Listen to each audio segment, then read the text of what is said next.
Hey, what's good, everybody? I am back. Happy Friday.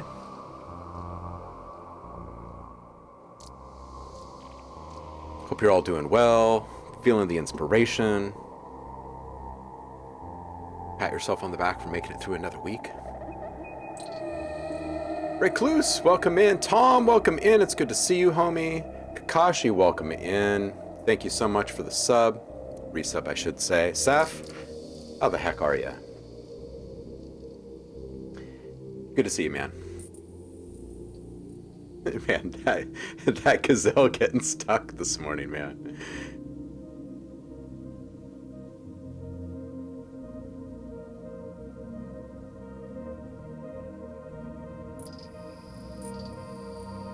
Everything, anything, all at once.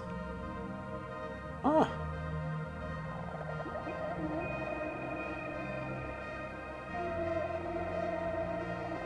Well, I will check it out.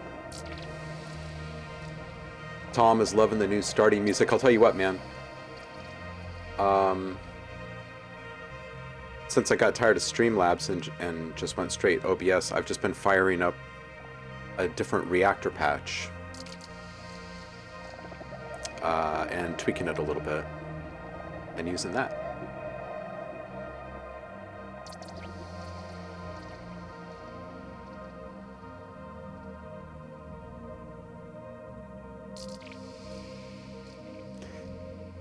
Kashi says, I'm getting my tire fixed today. It flattened overnight. Maybe I'll treat myself to a quick watch.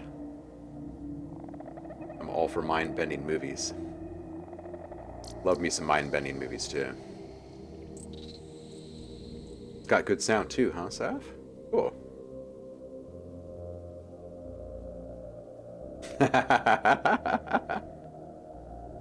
If I'm, like, running around and I am really dragging, Tom, I am not afraid to go and get a coffee drink in a bottle or a can or whatever is close by so I can make it through the moment.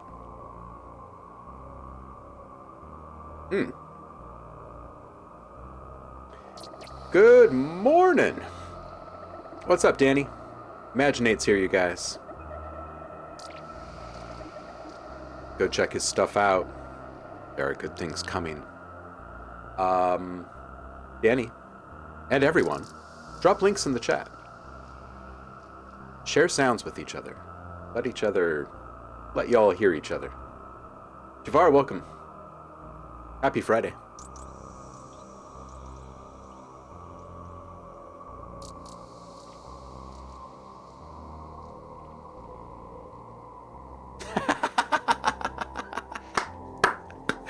Man, you know what?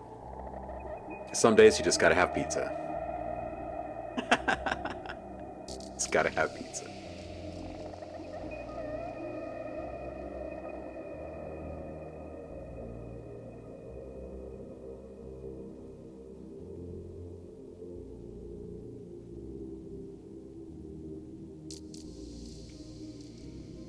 Oh, man. 2001: A Space Odyssey for the first time. Ooh, man. Oh, I bet that felt good. I'm a little jealous. I think those first, like, the first watch in any Kubrick movie.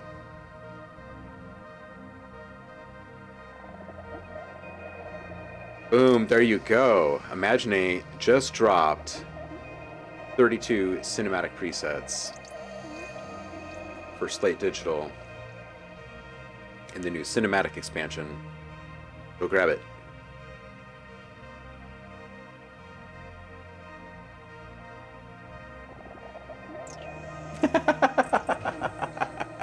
When your coach says, yeah, that's all right, to the pizza, then it's all right.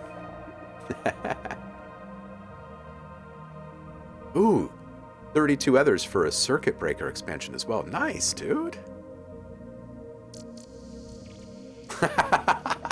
Tom went all in, cashed in his tickets after the workout.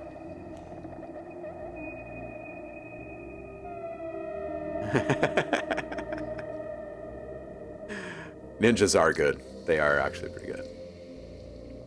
Yeah, Kubrick does make such fun films. Man, the last 20 minutes of that film. What about the first 20 minutes and the last 20 minutes of that film? Right, that's the one that starts with the monolith, right? Oh, The Shining, man. Whew. I was filmed up at Timberline here. All right, let's see what you guys have been up to over on the Discord. Public feedback. I think that's where I'm supposed to be clicking here. We've already got oh, we've only got a couple in here. Hey. Okay. Home start.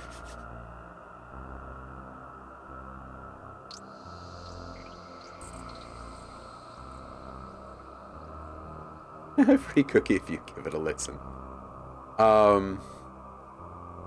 So Perksel, are you in the chat right now?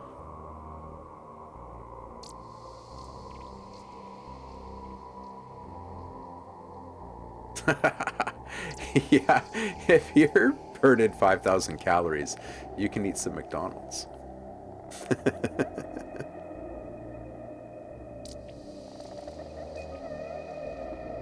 You're like a lion over there, dude.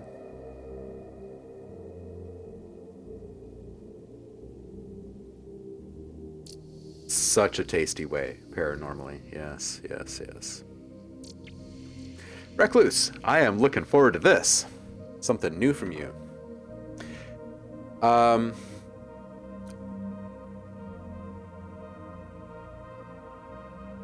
not sure if Shumi's around right now. Or, I mean, if Perksel's around right now.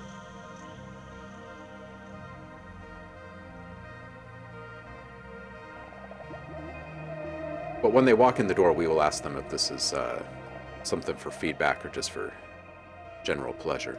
Looks like Bonch Bonch Bonch might be the first one up today. Saying, I challenged myself tonight to create a short piece of music in a few hours and then forced myself to post whatever I had by the end, no matter the quality. Ooh, I like it. Ah.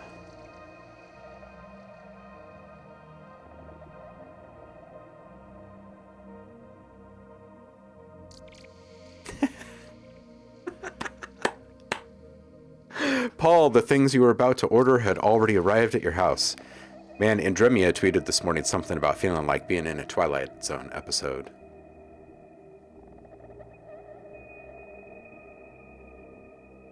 Alright, I'm going to pull up a little blank page for us here.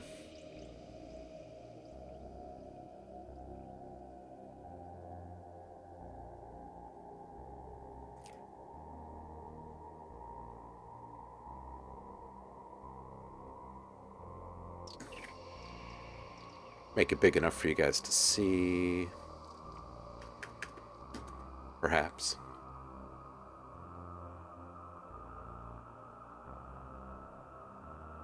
And let's kill this noise in the background here.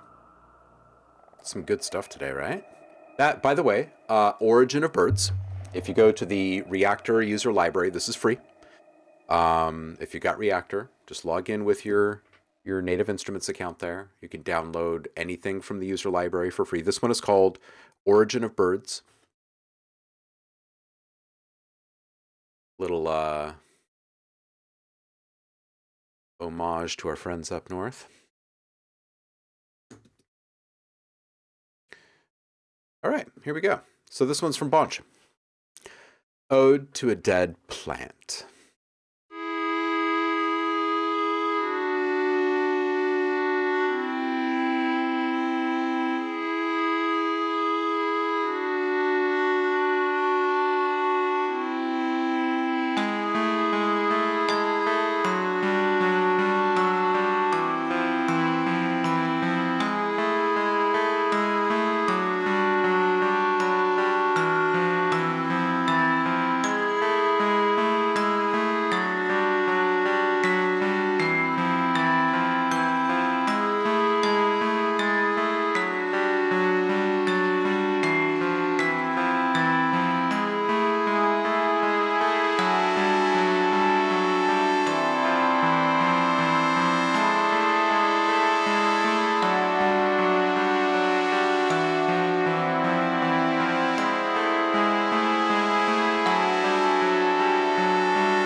Um, Bunch, this is really good.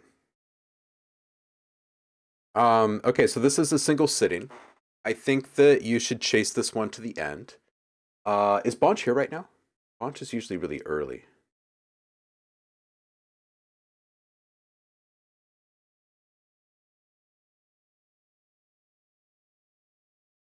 No, not yet. Okay.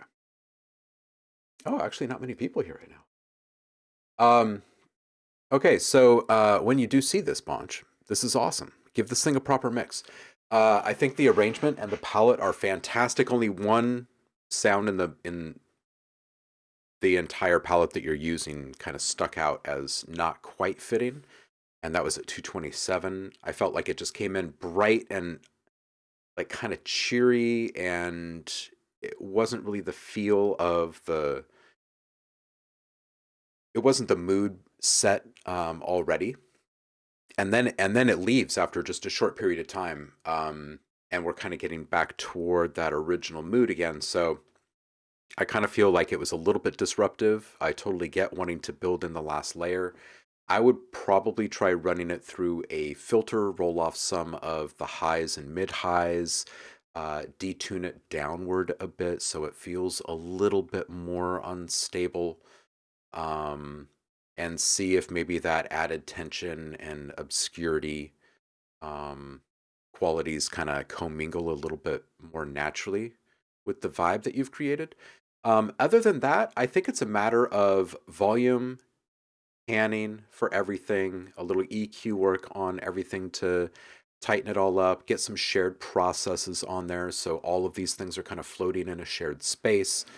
And I think that the whole thing really becomes this kind of immersive and floating, kind of mysterious, magical kind of experience. I like it.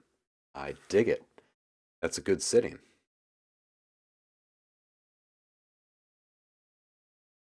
Danny is loving the harmony here, and Tom the melancholic vibes.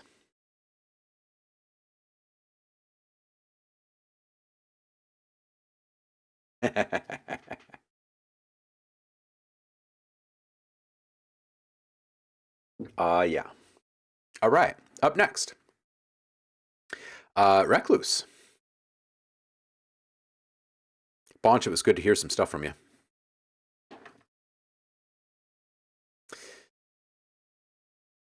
One of the many things I'm working on. I don't have an intro yet, so it's just vocals until 35 seconds. Happy Feedback Friday. All right, that's from Recluse, and this one is called Miss Me. Baby, why you call me? Do you feel alone? I know that you miss me, but you are so dumb. You know that I'm here, I'm here. Come when you want. You know I always pray for you leave.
Recluse, dude.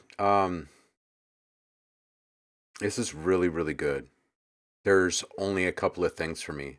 Like I want just as much like finishing touch on the overall mix that is on the vocals, and I want the attention that was paid to the kick to be across all of the drums. Um, and the dialogue could use a little saturation love to help it kind of sit atop everything else the same way that the vocals do. Uh Man, that's kind of it. Like this is obviously a hit and it needs to be out in the wild. Uh some warm tube on that mix, something that can help thicken up the lows and the edges of the mid lows. Everything sounds really great from the mids up. And I think that if we had just a little bit more love down low, then the whole thing just kind of envelops you. Um, yeah, it was hard to even pay attention to the time. Like it was hard to um, track where I was in the song at times because I was listening so intently to all of these different things that were commingling so well. Um, so bravo on the mix, on the composition of the whole thing, all of the little ideas, your textures are on point, your palette is really super solid. It's got a very it's got a very solid commercial value to it, I think. Um, yeah, I think that's it, really. I think that's it. I think this is really solid. You just got to attend to a couple of things in the mix, and I think it's good. Let's see what other people are saying. Geology, welcome in.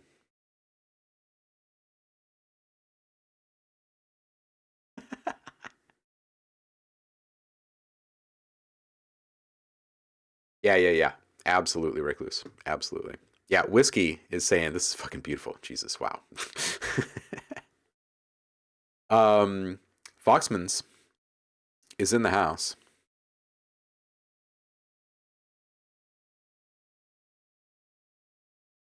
Which Which name should I be putting on the feedback each week when we hit these? I keep meaning to ask you, since you've got the two handles. All right, here we go. He's saying normally I refine a bit more before posting, but I'm curious to hear the feedback earlier in the process. Going crazy.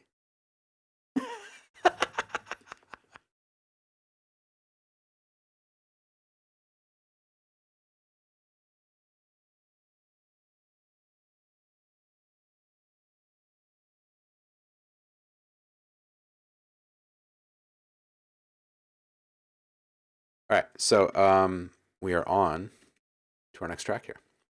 Let's check this. This one's called Going Crazy.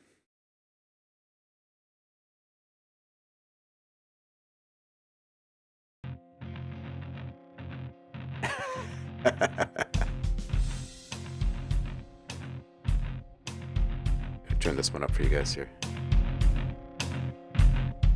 Don't let me forget to turn it back down.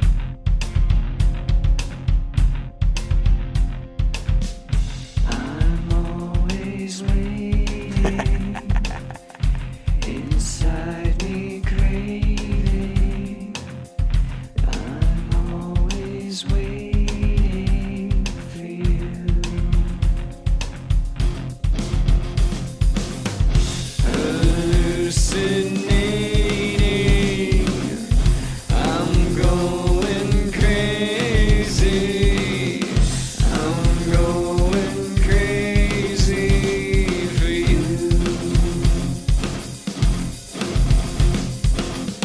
Someone wants you to help me before the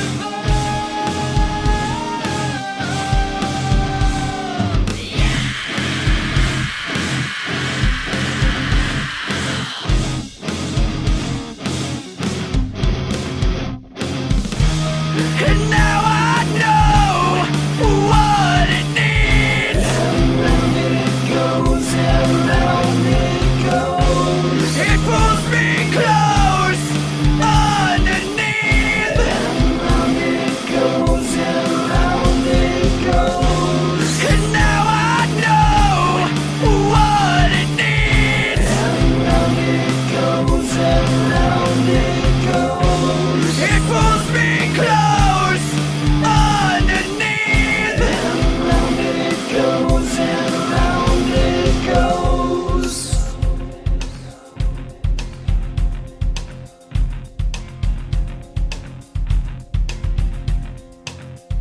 I'm always waiting for you.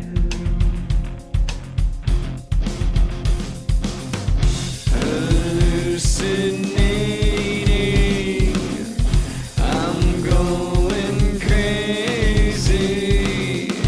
I'm going crazy for you.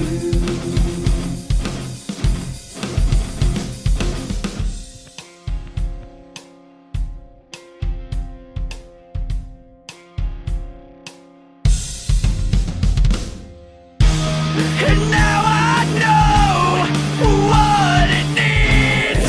Round it goes, and round it goes. It pulls me close underneath. Round it goes, and round it goes. And now I know what it needs.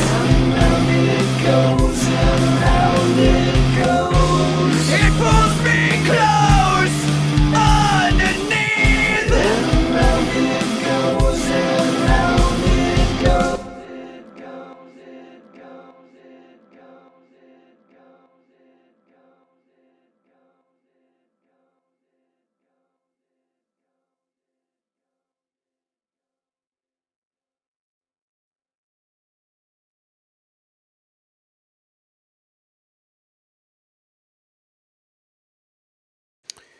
All right, dude. I like hearing this early.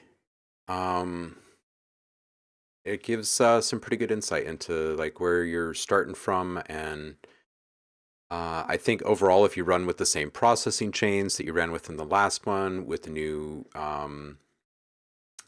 pitch correction and the the same excuse me, the same distortion you had on your guitar, all of it.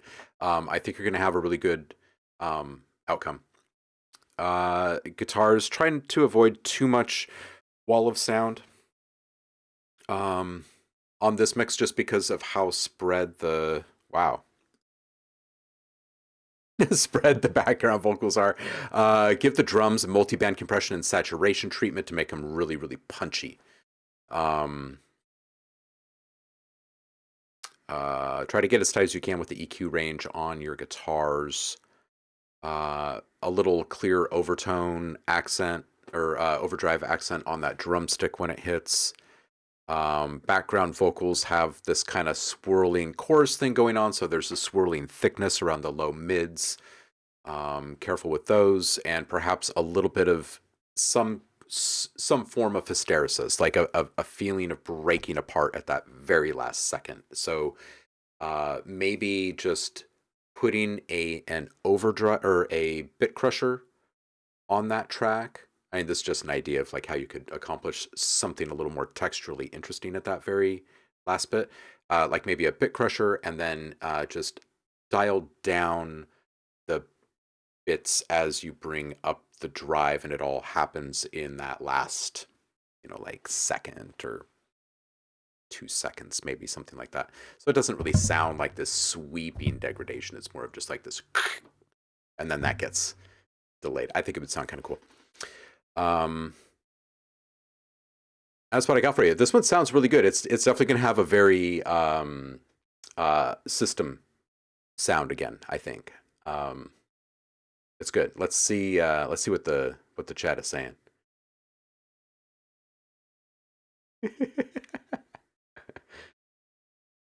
Oh, the name. Tom.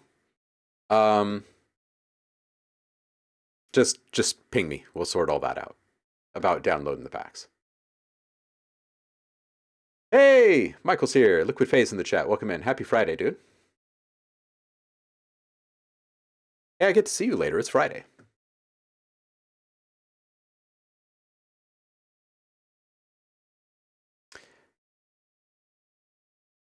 Noise. Yeah, they are good.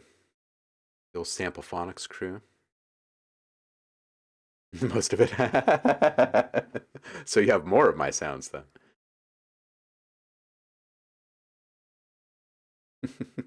Yeah. Yeah, the subscription thing does help.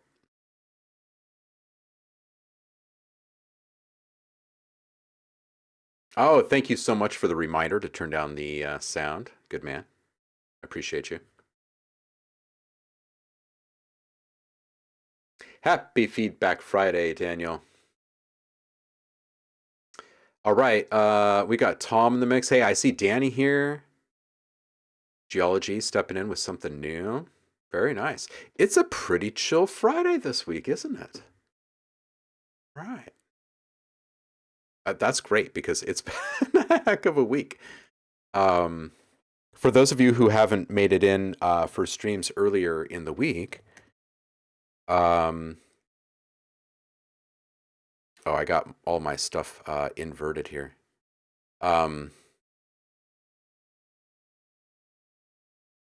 those of you who were not in streams earlier this week, we won NAB, wrapped up this week, and we won Best of Show and Product of the Year.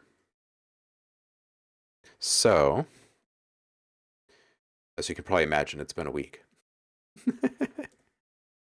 There's been a lot of extra stuff to do. All right, so Tom says, something old I'm working on, splice vocals, but I'm finishing the arrangement before I plaster an artist over it. Not sure if I showed this before. Okay, cool. D&B EP Song 2. Super catchy name. Falling, there's an open door. Calling, cause I'm wanting more. I'm wondering when I'll know for sure what you're waiting for. Falling, there's an open door. Calling, cause I'm wanting more. I'm wondering when I'll know for sure what you're waiting for. Left me alone in the darkness while you're on that high. You're colder than stone, yeah, you're heartless, and I don't know why. Don't know what you do.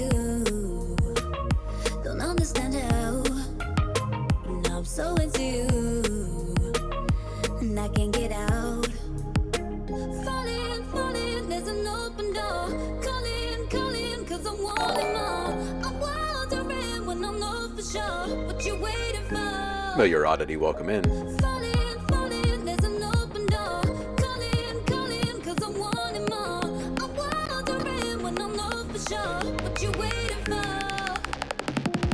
Left me alone in the darkness while you're running high. You're colder than stone, yeah, you're heartless, and I don't know why. Don't know what you do, don't understand how. Now I'm so into you, and I can't get out.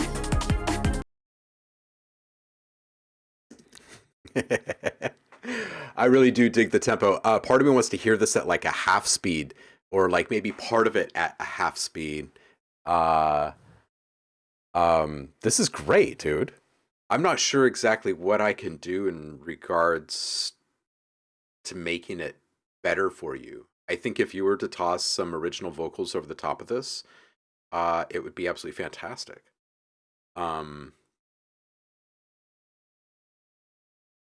Yeah, yeah. I dare not tell you how to mix this either, because I know it's gonna be absolute silky gold goodness when it comes out the other side.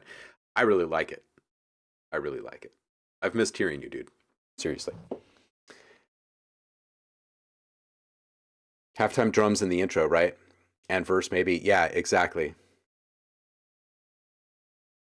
Hey, all original synthesis work in there. Well, that makes it more impressive. That makes it more impressive because everything is really um, in its own lane. Um,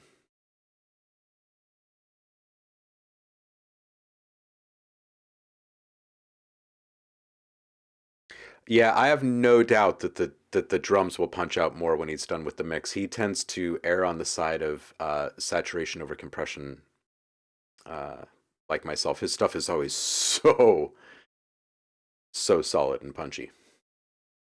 Let's see what people are saying.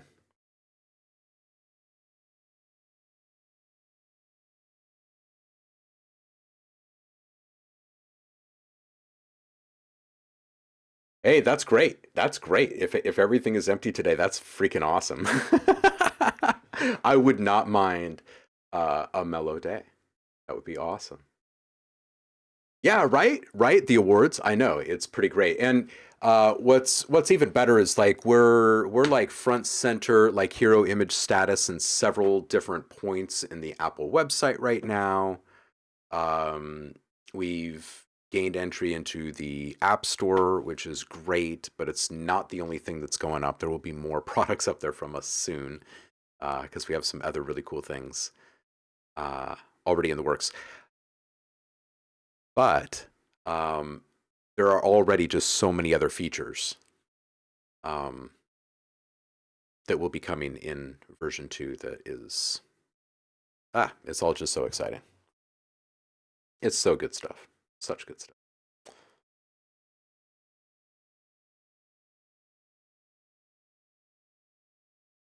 Danny's saying great vocal engineering on that last one. Although I think that was uh, a splice sample.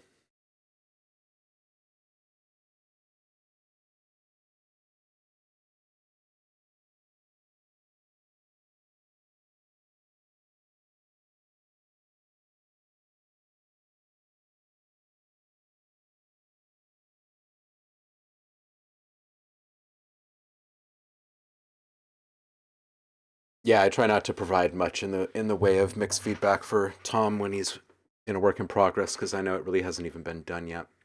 But I'm really looking forward to you getting back into the groove if you're focusing on like all synthesis, like all original. Lumish, welcome in, homie. Happy Friday to you.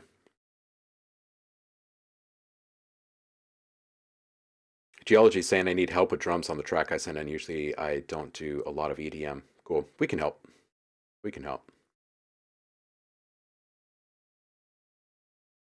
I know, right? Well, that's the thing about Tom is that like he's a legit producer and mix engineer, so he can make anything. Like he can build something around anything. I think it's fair to say. All right, Danny. Dude, we don't very often get whips from Imaginate because he's been so heavy into working on a album. Um, which will be hitting your ear holes soon, and I'm so excited about that. It's going to be freaking amazing to see that out in the wild finally. All right, here we go. This one's called Loon right now.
Jay, this is great.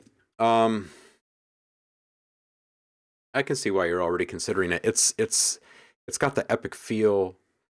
Um, I feel like there's like little embellishments here and there, transition effect, movement on pads, dual filters on synths. Um, that pulse that comes in at 104, that gating could be accentuated a bit. Just like long form swell again, just more like movement, juxtaposition of time stuff. Like you've got this really big sense of time that falls in at 145. And if you had some sort of half-time like counter tick there, it would really drive that feeling of time over the edge, I think, 'cause it would give it kind of that clockwork kind of feel. 215, support that pitch sweep with the noise, with a noise or texture layer, just to kind of really force it into our ears across the frequency spectrum as it moves. At 240, when the drummer is going off, adding just like 5 or 6 little top hits, slosh and sizzle on that hi-hat would really, really drive home the organic feeling. 318, we get like 2, maybe even 3 drum fills in a short period of time there. If we had a couple of other fills, not from drums, in that same spot, I think it would feel really good. Just like a little lick, not anything like over the top, but just like an extra note or two. 340, I think there's opportunity for just movement, like some sweeps or some phase stuff or something. This is good. This is good. I like it. I definitely think it's worthy of pursuit. I have no idea what else is being considered for the next album. Yeah, just a little more dynamic stuff, a little more movement. Hey, Roku, what's up, dude?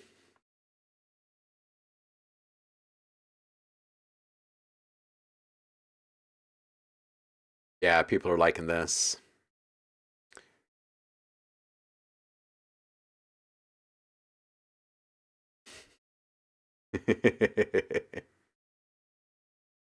Free space porn. You're making Roku happy.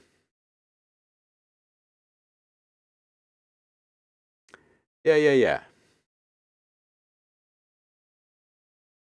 Oh, nice. Yeah, vocals would feel really good over the top of it. I don't know that I would keep quite as much of an emphasis on busy work then.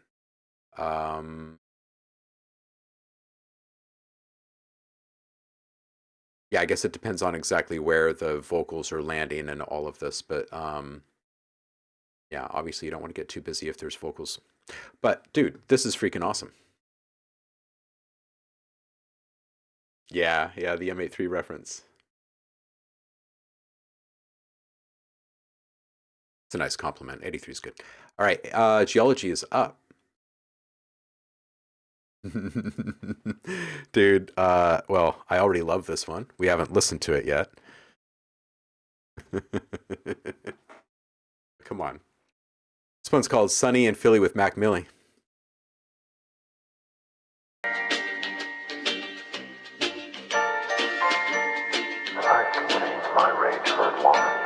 But I shall unleash my fury upon you like the crashing of 1,000 waves. Begone, vile man, begone from me.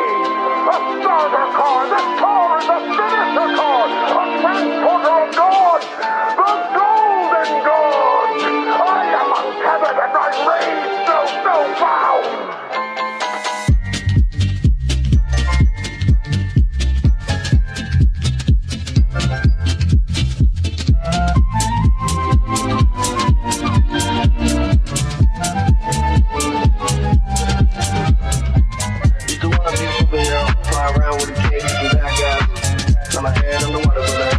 And I ain't getting baptized. Shit is good in the bad time. All the cuts fucking bones in the blackout. Young motherfucker with a mad mind. Made a couple million off a rap line. Y'all can't tell me nothing no more. Came to the basement under that floor. No, don't come close. You don't need to know me to go. You don't need to know how I go. You know what you want.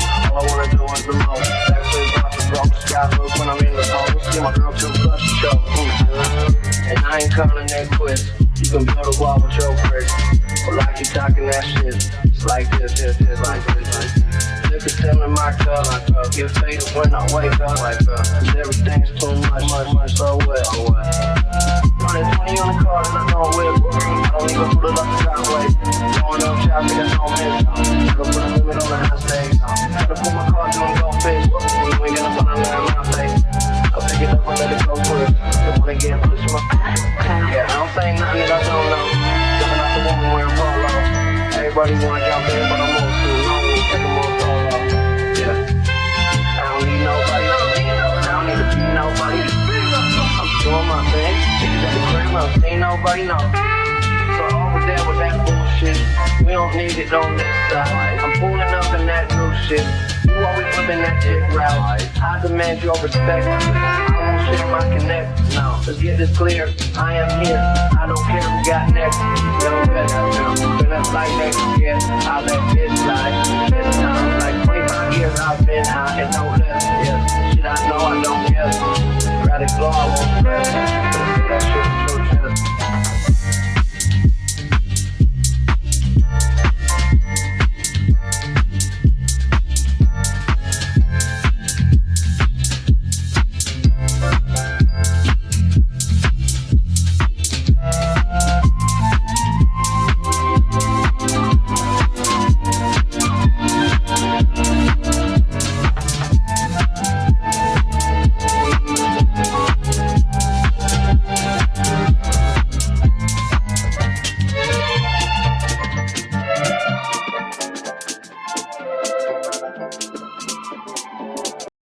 Okay, this is awesome. I keep getting distracted by what I'm hearing, and it's making it hard to type. So I'll just say words.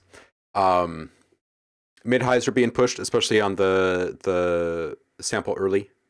At 40 seconds, when all the ducking starts, very first thing I'm thinking is it'd be good to have just a little bit of variety on the layers. Like, I would actually, instead of just putting it on the entirety of the mix, I'd go in and make just slight variations on a couple of things. So that way there's a little bit more of a vibe. Some of the things don't have to be ducked all the way to the floor or as deeply as they are at times. Timing can be made just a little bit different on some of them, and it would give it a little bit more. But overall, this is fun. I think that there's some low-end control on this that needs to be had.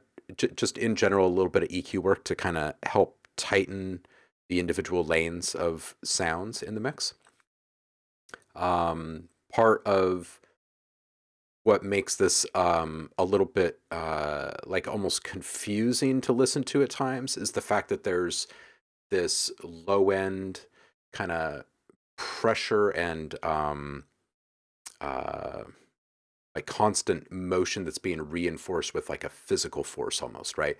And it's because there's so many lows in the elements that are being panned back and forth. So that's one thing that if you were to clean that up and in general take out the low end of everything except for the lowest element in the mix, then I think that all of that ducking and all the panning becomes a lot lighter and more nimble, and then that would reinforce the really high, happy vibe of this whole thing. It wouldn't feel like as much work for the ears. It would be more of like just this soundscape experience, this really heady experience. I feel like this is the audio representation of all the promises made to us about the American dreams on TV back in the day. How about that in a nutshell?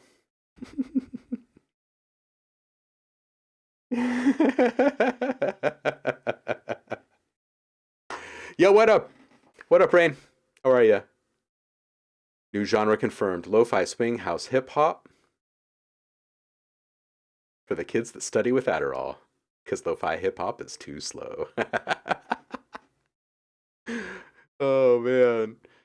Yeah, this is so much fun. I would just say watch the lows, go through like comb through the entire mix and remove all the low frequencies that you can in each one of those sounds, except for the one that you want your sub presence in. Or the one that is your bass. That'll help make the whole thing just a little bit more light and fun and moving. Yeah, well, the distortion might actually kind of be a byproduct of too much of all of those frequencies in play. Imagine this. You're at a party, and the party's actually pretty busy. Now you add to that everyone is really into this jam, and they're all just kind of hopping up and down together, like in unison, like this, right? Their arms are up. They've all got drinks, right? But they're under control, but it's kind of shoulder to shoulder, okay? And then in walks this really big guy, and he's freaking drunk, and he's got drinks in both hands and probably one in his mouth, right? And he's moving really slow, and he's just bumping into guys, and like everyone's having to move around, and they're like, oh man. Okay, so all that mumbling is the distortion. All of the bumping and moving around is the muddiness. And that big drunk guy that's moving slowly and just kind of sloshing stuff everywhere, those are low frequencies. Everyone else was doing just fine right in the middle until this one guy comes in and just is like, oh, blah, blah. It's kind of this belligerent thing. So that's probably a large amount of what you end up hearing. So if you clean up that part of this mix and then listen to it all again with critical ears, you'll probably be able to more easily identify the other culprits in the mix.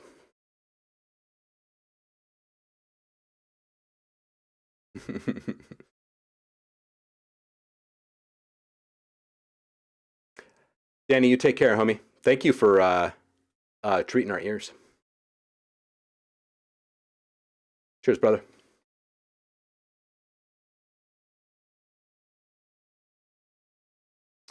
Okay, so that kick, you don't need any sub-frequency. The kick is good mid-low, as Dan Jerry says. Iron M says, I know he's a messy guest, but I gotta confess I'm fond of Mr. Low Frequencies. I am as well. He's kind of what keeps the whole party going when you really stop and think about it.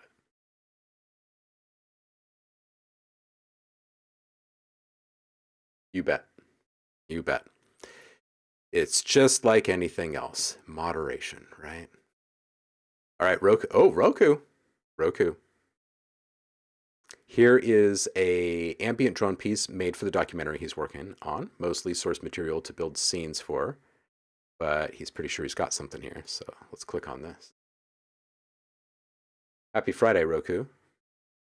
Hope you're doing well over there.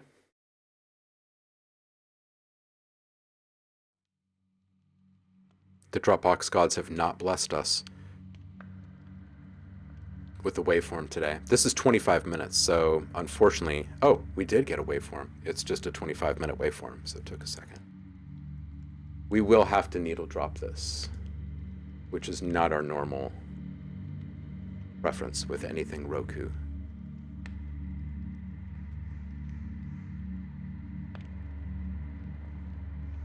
Well, we've said that before, and then we've been so flippin' riveted that we just can't help ourselves.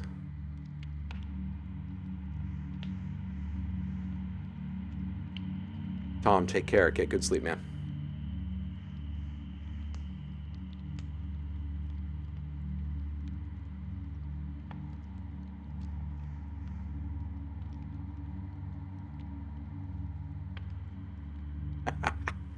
Roku, you never have to apologize.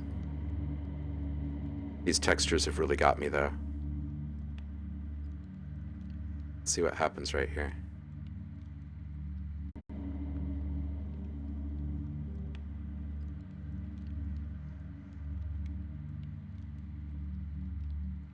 So, a little backstory here. Roku's working on a documentary.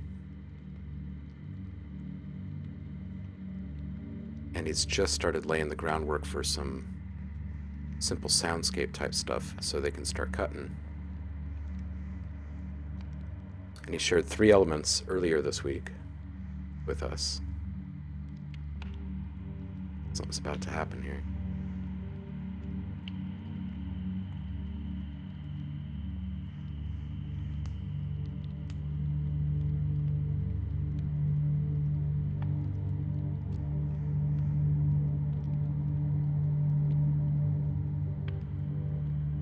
And speaking of sound for picture, best of show and product of the year. Holy wow, right?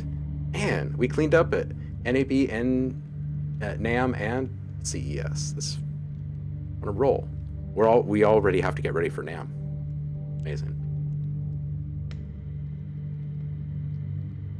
Oh, dude, Roku, this is so perfect for that. This feels like floating up into the air and the ropes on a balloon, like ever so slightly twisting and stuff. Let's do another quick one here. Oh man.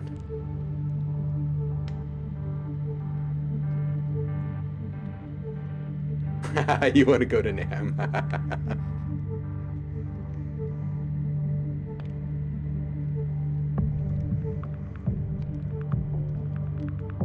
Just have a cross-country bus that the whole community rents. Go together.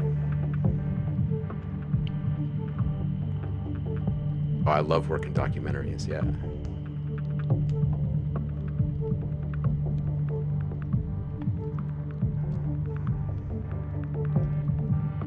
Oh, this is so good. Okay, another needle drop up here. There's a lot of climbing happening here. It's beautiful.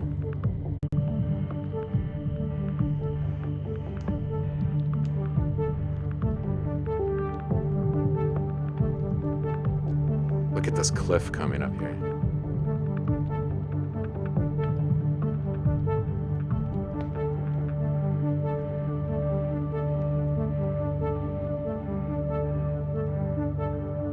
Roku, you're a madman.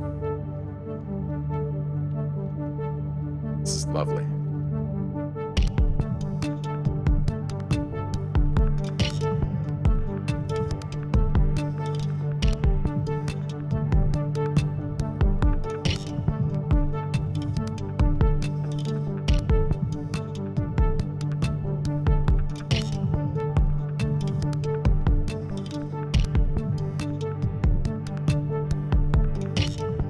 Dude, this is great. Let's see what this drop sounds like here.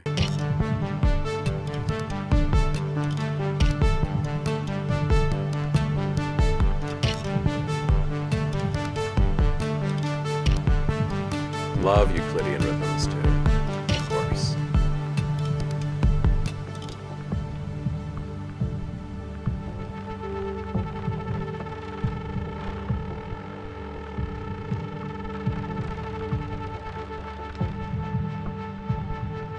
Oh, this is so good. I'm gonna listen to this thing while I'm writing some copy later today.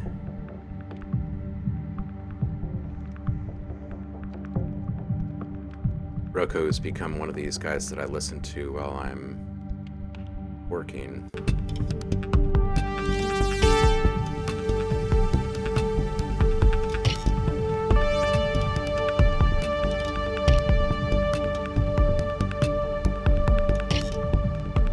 You know who else's music is really fun to listen to while working?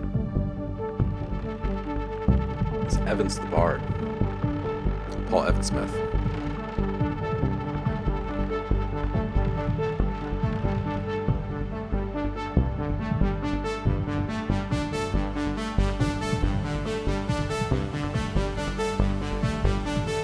Oh my gosh, Roku. This is great.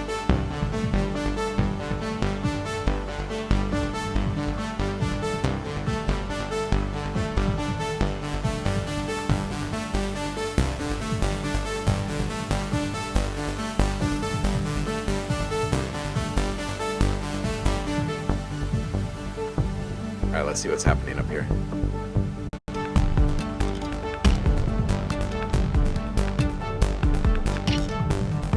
Yeah, we need this on Spotify. We do.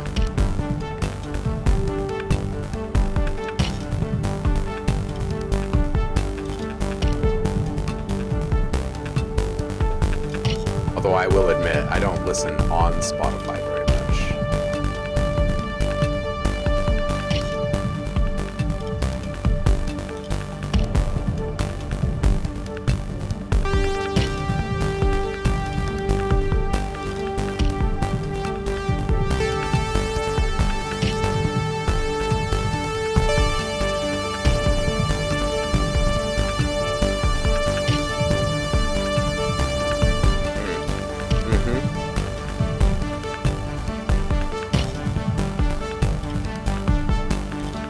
Okay, you've been busy this week, homie. This is good.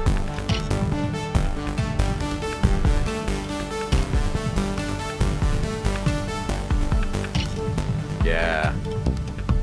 I can feel that. I can feel that. Like everything's still happening here. It's all just control. This is good stuff, man.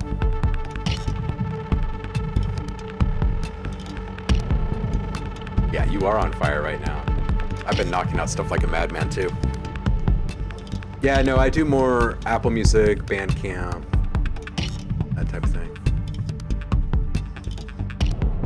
Apple Music works very well with streaming to my devices and stuff, so.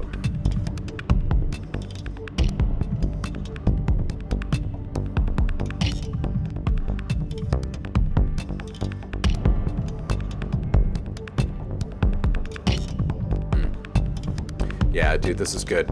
We got to jump to another track, but this is freaking awesome. All right, if you guys want to have ears on that throughout your day, grab that link here.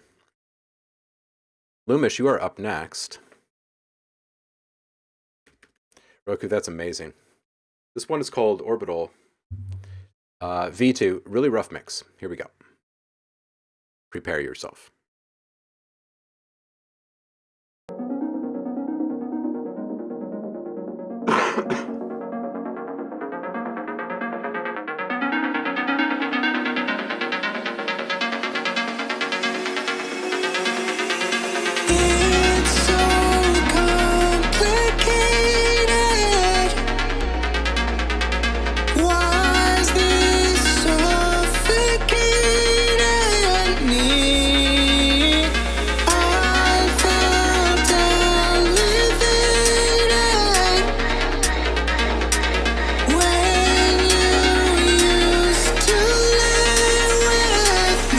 Never again. Me and the bonus one for that again. For that again. And the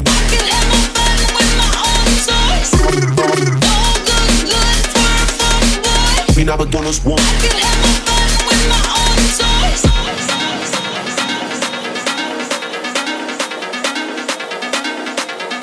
We never bonus one.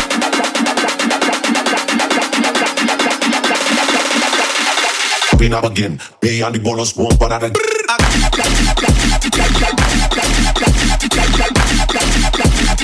Me and the bonus one.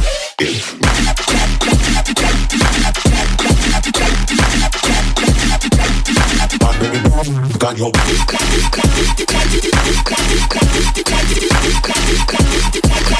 break out your for that again.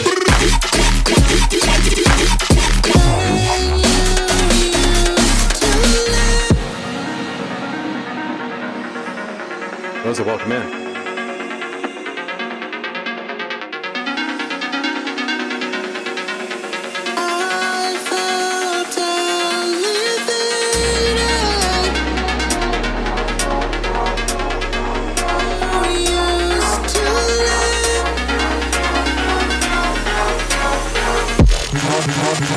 Me never again. Me and the bonus one. And again. But I be on the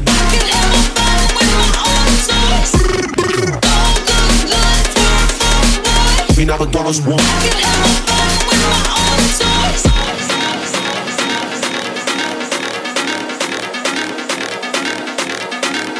Calm as that.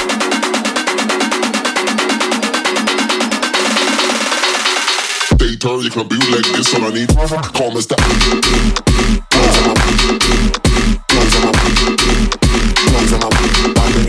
Calm as that.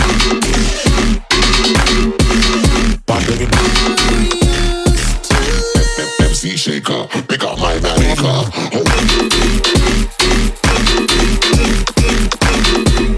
Close them up.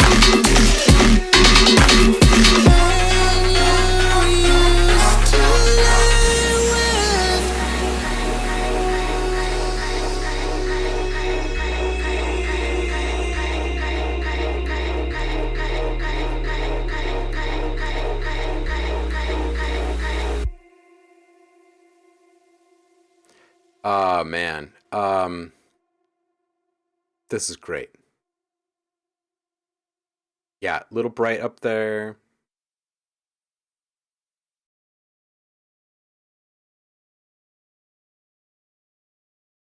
Yeah, people are really liking this one. I think everything you make, every last little damn thing that you've brought through, is worthy of distribution. It's a really great vibe in this one. Brilliant isolation on the layers. Things are a bit bright. The samples are impeccable choices across the board. Everything really, really fits. So your palette is awesome. Sound design is awesome. Modulation stuff is awesome. Compression loudness stuff is better on this one. Still pushing the LUFS for a mix. I totally get it though. Like most of your stuff, I don't really want to hear quiet. Just got to keep it balanced on the way out the door though. Man, just seriously getting busy in this. Serious jam.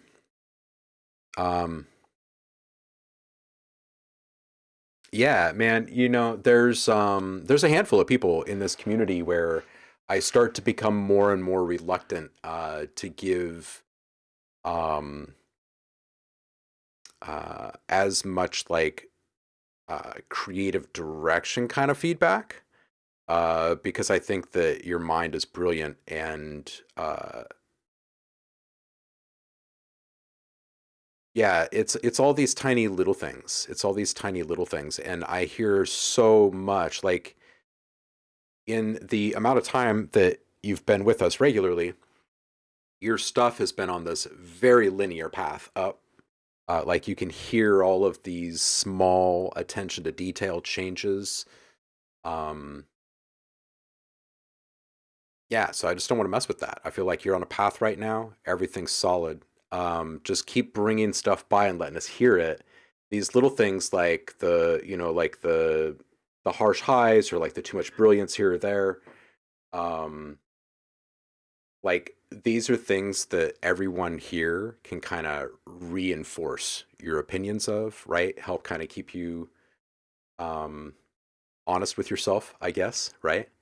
Um, but I think part of that linear path, I think, is bringing stuff, putting it in front of people, and getting really honest feedback from people that just want to hear that same thing even better. Um, so yeah, man, keep bringing it. This is freaking awesome. Oh man, it means a lot to our ears too. So keep doing it and keep getting busy because this is really good. This is really, really good. Global Reset, welcome in. Happy Friday to you. 1, 2, 3, 4, 5. Oh, we're still good. We're still so good. All right, Dan Jerry, you're up next.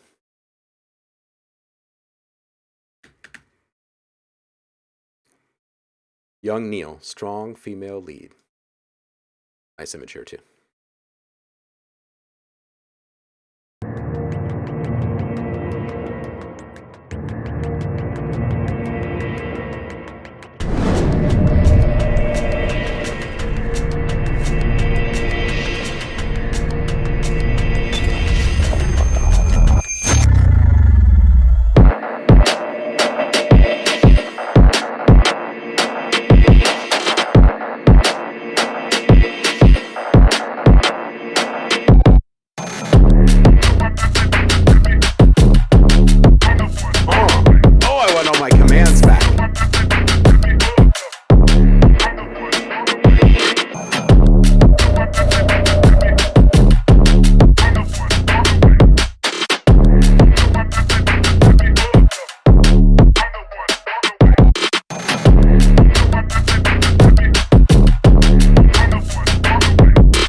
gets in there.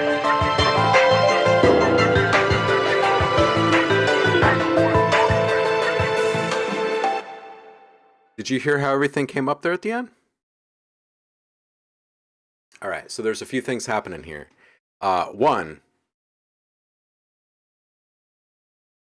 this is like borderline joyous. I'll just put that out there.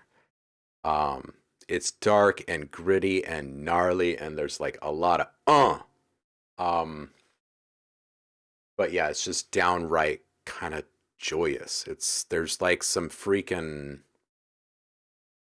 like almost celebratory hallelujah kind of energy in it. Watch your sub frequencies. And watch your LUFs. Okay, so the LUFs is an easy conversation to have, I think, with a track like this, because it's not the loudness that's hitting you. So I feel like we can quickly move on from that. The sub-frequencies, however, are something that can feel like a sensitive, close to home kind of thing. But let's talk about this. Your tools have no idea what you're making. Not because you're making something trippy, it's because your tools, they're unaware. They just know the level of a signal that's coming in, and that's all. And you could hear everything kind of swell back up there at the end. Your subs dropped away and your compression released, and you could hear things a bit more clearly. So here's the thing. We got to bring in a bunch of those sub frequencies. Anything that does not have a sub focus in the mix, something that is not your main sub, needs to have all of the sub frequencies washed away. And it sounds like most of them have been, but there's a little bit too much sub frequency bleed still happening in that lowest element, or in those lowest elements, I should say. I think everything that you've got going on is really good, and the decisions with your saturation were also really good. This also means that you can back off even more of those lowest sub frequencies, because you're going to be able to hear the tonal element of those sounds so much more, because you've agitated so much more of the frequency spectrum above those sub frequencies, right? And you know, sub hearing basically is what we mean when we say sub. So a lot of what we actually want from the sub is like the impact and the thickening effect. And if the impact effect is actually at odds with the rest of the track, then you're not going to get the same kind of thickening and warming that you want either, because it starts to kind of distort and disrupt all of that. So anyway, to put a bow on this, if you were to just work with slightly different octave per dB curves on your EQ, and figure out the best place to cut and how much, it would probably save you so much energy in the distribution of sound that you would get even more impact from your low end. So if you were to stick with something like a 36 per dB cut, right, and everything that's like sort of low end, but not your main low end element, not your main bass element, right? If you're making sure that you're cutting out the majority of those lowest frequencies, then everything in the space from that main instrument is going to be heard quite clearly, right? And there's going to be a lot less disruption down here, which means everything in here really starts to surge in your mix, because there's a lot more energy to be distributed to serve that stuff up. So for what it's worth, I think that is kind of what this needs next. Keep a meter on. Keep a meter on the entire time that you work, so you can watch your LUFs. Your decibels don't really matter at all at this point, because you've gone past the point of basic loudness in regards to reaching 0 dB. So it's really just about the LUFs. And if you want people to turn up something as hard hitting as this and have it get even better when they turn it up, then you need to bring it down. And I know that this is going to feel kind of harsh, but bring it all the way down to neg 16, bounce it, and then turn it up on a system, and just feel the difference between the experience of that and this one being turned up on that same system. It gives you a little bit more control in how people are eating your stuff. Lots of little nice touches, like that bell. Really nice high end pitch, cuts through really nice. The big change up at 116, like lots of really good decisions. Really cool and fresh palette. Recluse.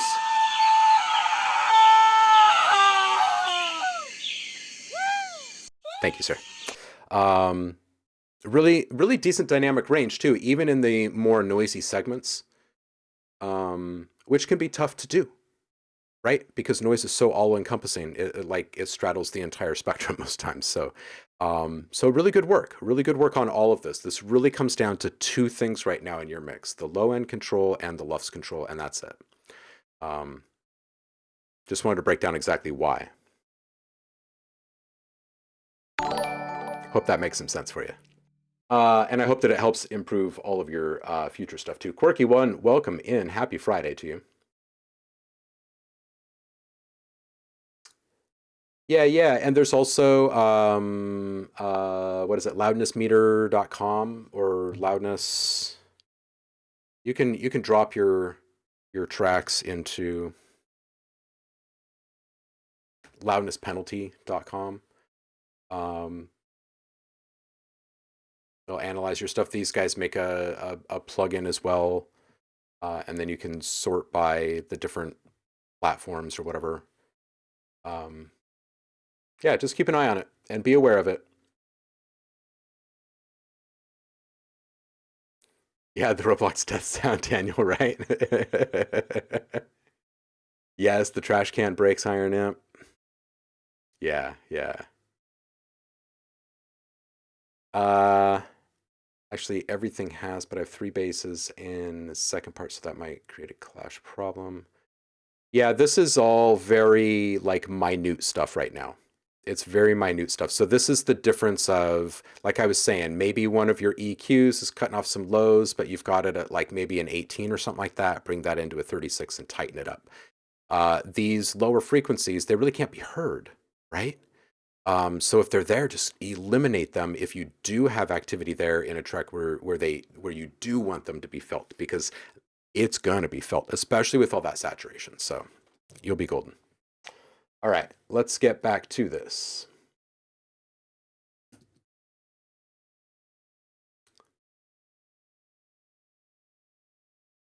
Yeah, you bet, dude.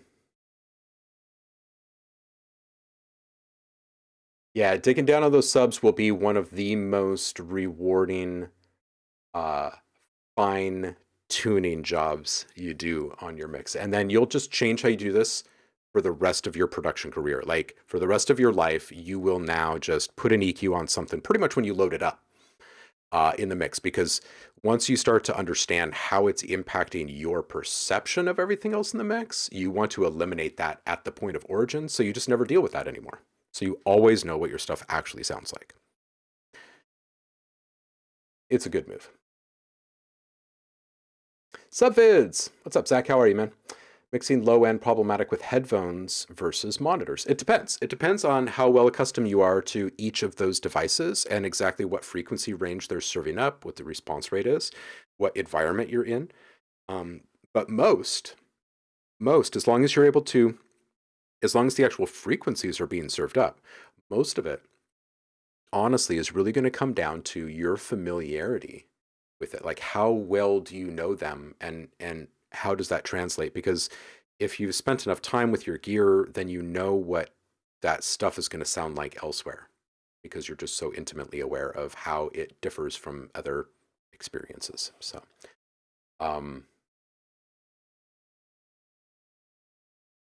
and Dan Jerry makes a point of, I think it's good to mix master on both. I would say that it's good to mix master on both. It's good to mix master at lower levels.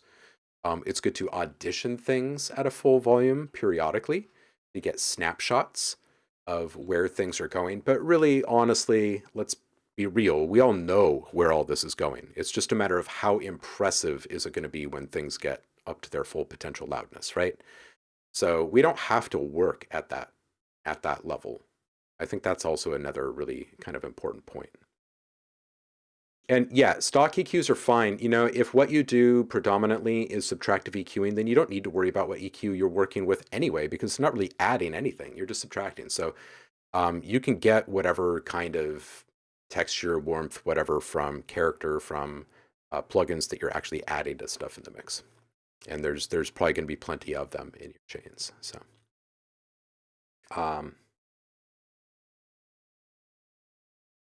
yeah, exactly. Recluse has a really good point. The word bias of your equipment is really important there because it's about the sum and difference between things, right? How do things stack up? What's different between them and the next thing? Being aware of things relationally, the relative relationship. That's what's most important.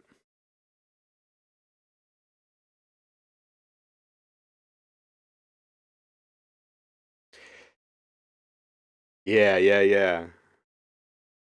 Yeah, exactly. Exactly. Just get to know exactly what your stuff sounds like. It's so important.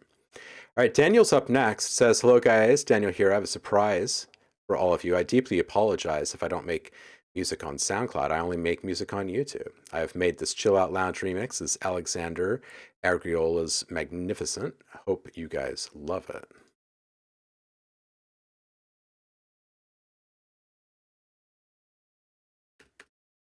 And here we go.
All right, this is good. Daniel, just a couple things here for you.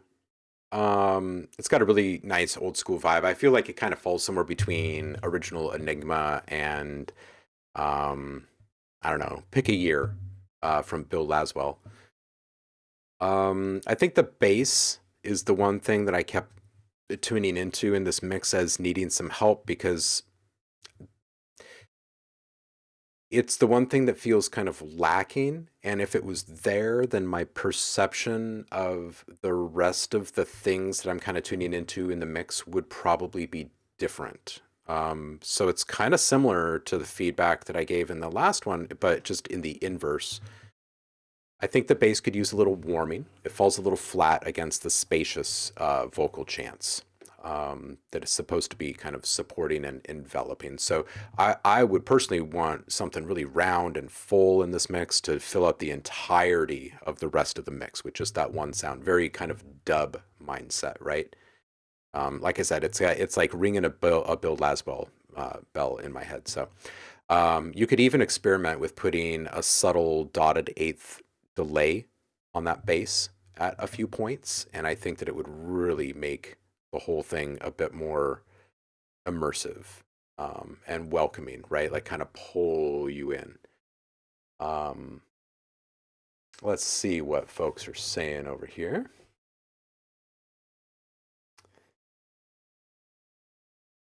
Yeah, Dan Jerry, yeah. Nope. Samaritz, this is not.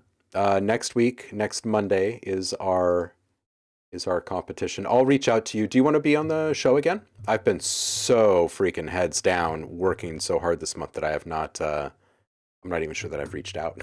I'm sorry. Let me know if you want to be on the show. Green Hollow Music. Hey, yeah, welcome in. Happy Friday.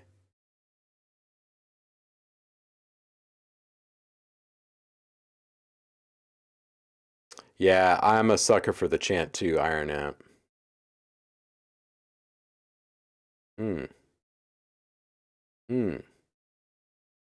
Yeah, I'm a big fan of bass that can be big and roaming and reverberated and stuff. Those things have their time and place, and I think that it really just comes down to mixes that are minimal enough to allow for that, for those frequencies to be out there kind of floating in space and evolving without um, us having to worry about them wreaking havoc on something. Yeah, there is some functional overlap. Absolutely.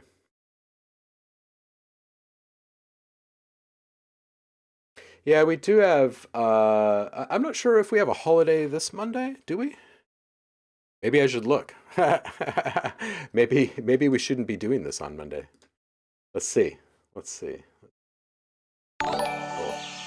May. I think we're okay here.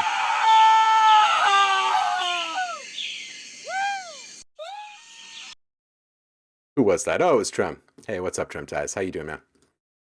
Good to have you in. Appreciate you.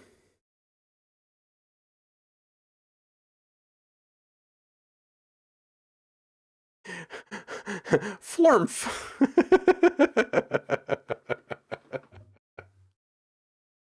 Yeah. Those strip downs, those are my favorite. Less is more. Less is more. Yeah. Uh, yeah. May Day isn't like the beginning of May. It used to be more important to people here, and it just isn't, I think. Daniel, I hope that the feedback helps. I hope it vibes with you. Kwame, you are up next. We got 1, 2, 5, 6, 7. All right, I'm going to go ahead and close the queue here. We'll see.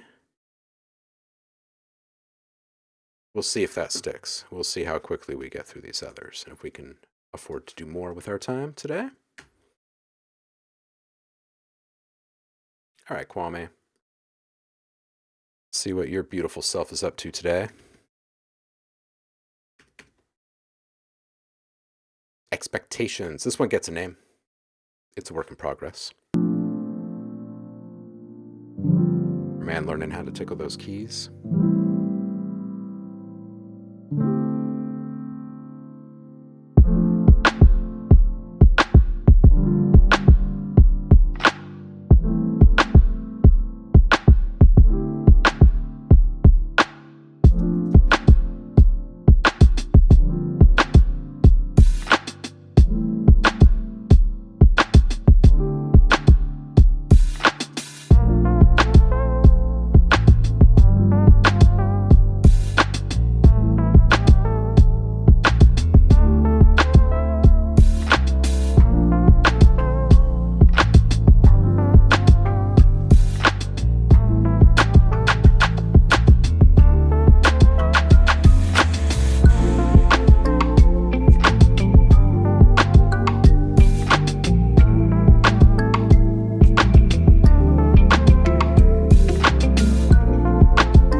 Okay, here we go.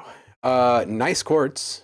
Nice layer on the clap as well. I think the clap itself is a little thick in the low mids. So if you were to do a little lighter EQ, like a less low end on one of those layers, then I bet it feels good. That thickness, that weird thickness is probably just coming from the fact that those frequencies are in both of those claps that you've got layered. So just EQ it out of one of them. Drums are a little aggressive compared to the rest of the mix. The kick really hits. The keys are kind of tucked back. Not necessarily lost at any point, but they're providing so much direction in the arrangement that I feel like they're being dominated, I feel.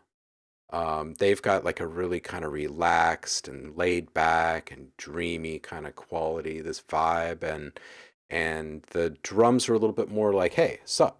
Just kind of back off them a little bit. You might even want to try with filtering them, like putting a filter on the drum mix, like the entirety of it, and maybe even modulate it just very slowly. So at times it actually feels like kind of half cut off, right? It's kind of muffled, and then those arps and stuff would really kind of rise up to the top and sparkle, and those soft keys and piano, they wouldn't really feel soft, right? Because they would be a bit more in line with where the drums are. And then as that long form filter modulation opens up just a little bit, you can get a bit more of that forward facing drum stuff. Something like that might be feeling really good in this. It might also help with there's a small amount of kind of static feel in here where it starts to feel like it hasn't really progressed for a little bit of time, which I think would be okay if there's vocals laid over the top, but if it's instrumental, then I think we should probably attend to that. And something like that long form filter modulation would be cool. But yeah, there might need to be one other thing that happens in there if there isn't going to be some vocals over this. I really like your stuff instrumentally, personally. And I think it's got legs as far as like value, like out in the wild. I think that these things would feel good in various types of campaigns. So better volume mix between the bass and drums and the rest of the mix. That's the gist there. Good. Yeah, it may not be adding anything, man. It might be more just moving some things around in your mix, because if you have some pretty things happening with one of those key elements, right? Like a synth or piano, then you can bring that up while it does its little thing, and then it can kind of come down while something else happens. Maybe you just throw in a tiny little like bass guitar fill, right? Maybe there's just like this little moment where it does this little boom, and then it's like it's back, right? So a couple tiny things like that might just add the little bit of lift that it needs, I think. Acitor, what's up, dude? It's been a minute. Green Hollow, welcome in. I can't remember if I said welcome in or not. Yeah, that vibrato is perfect, Iron Amp.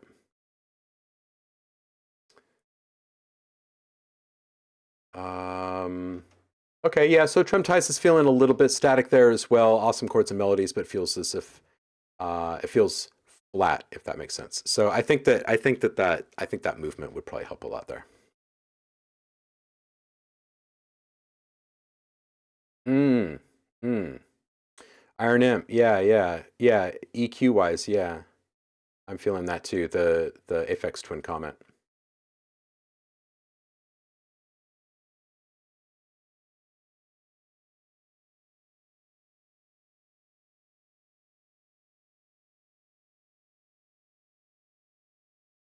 Trem Ties is saying, by the way, the soft piano comment I made was a compliment. Love that smooth piano sound.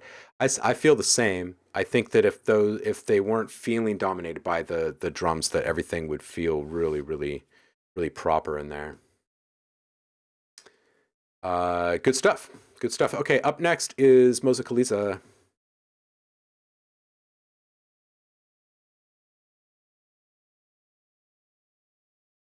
Here we go. This one's called Damn.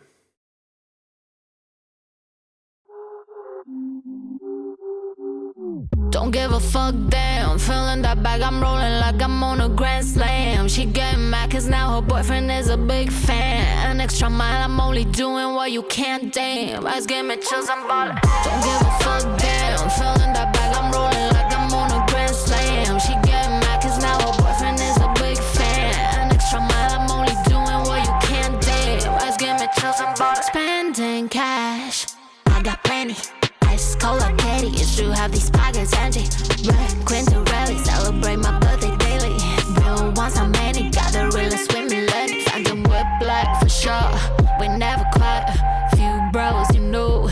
My friendship's solid, I been living that life. If we going someplace exotic, got my critics so uptight. I never do what I'm told. Got my wrist and my heart cold.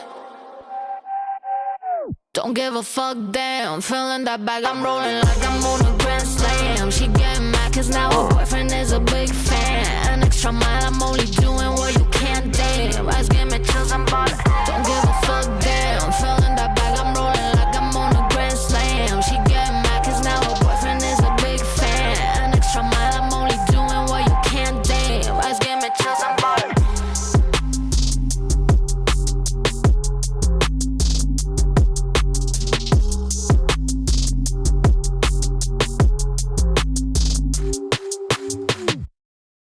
Okay, there's only a couple of things in this one. And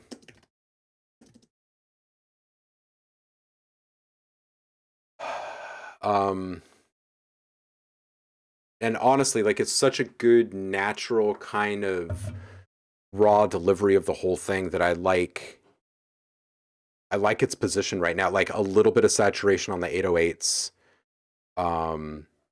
would be really nice. It would help them kind of stand out across the entire frequency spectrum instead of just in their little pocket, because there are a couple of times where it's like, oh, I wish the 808s were peeking through just a little bit more. Your vocals are freaking on point. The delivery is on point. Your palette is good. Your arrangement is good. You've got a really solid sound. This has commercial value. This is definitely on its way up. Definitely finish it. This is one to yeah, that's not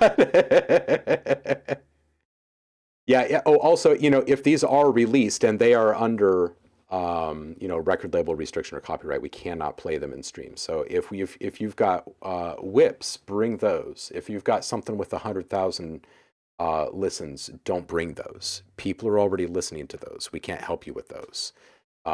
Drop those in the cool music or the collab channels to attract some folks for collaboration opportunities. What you're laying down here is really, really solid, and you're making all of the right moves. There are little mix sweetening things that can be done here. Certain types of saturation, just a little bit of EQ touch up. Like there's a little bit more love that could happen in the mid lows and those highs. There's a couple of points where it's a little bit too brilliant on hats and stuff, but they're like super nitpicky things, you know. So I would probably, just advise to like stay the course. This probably sounds way better than something from 1 year prior. This has the feel of something being produced by someone who is really paying attention to small details. So kudos to you for that, and keep bringing stuff by. This is really good stuff.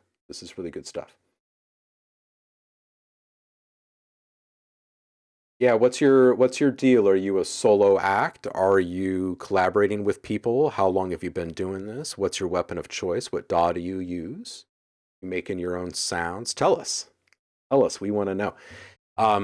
It's a good, very friendly and safe community here. So bring stuff by and know that the only feedback you're going to get is from people that want to hear it even better than it is.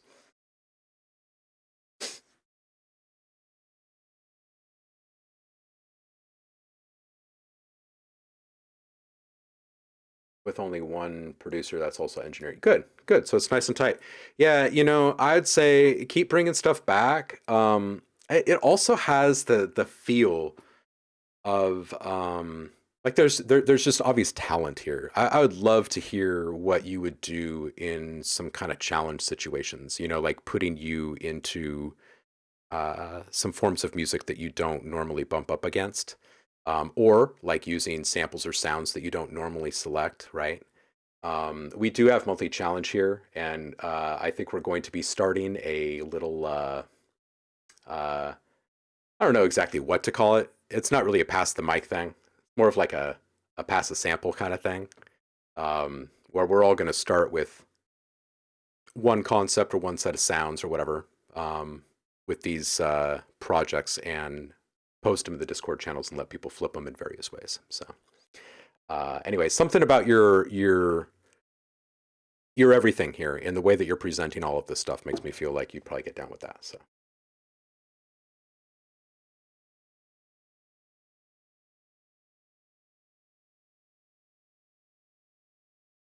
yeah, this is good.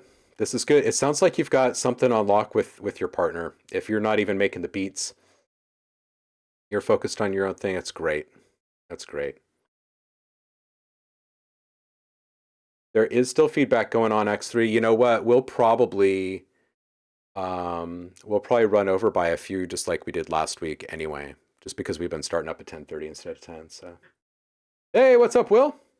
Everybody give a round of applause to Zev Music here in the chat. He went out there and freaking represented like a champ for our team in Las Vegas this week at NAB and brought home Best of Show and Product of the Year. Boom. Love you, homie.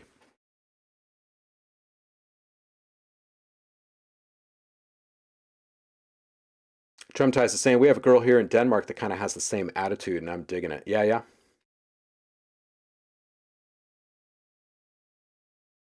Right? Take a breath this weekend and then start getting ready for nap, right? Zamertz is next in the queue. Let's see what our man is up to. Like I said, this is our reigning champ. He won the community challenge last month, and whatever he puts into any feed is great. So we're about to get a little treat, I'm sure. This one, he says, working on collab on Metapop, of course. First collab. Nice idea from them. Nice. Twillo.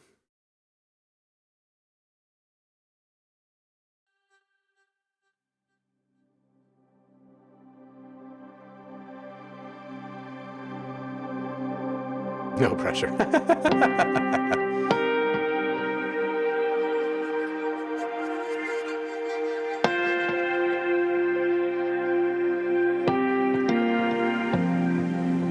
Moses, same. Keep coming back around.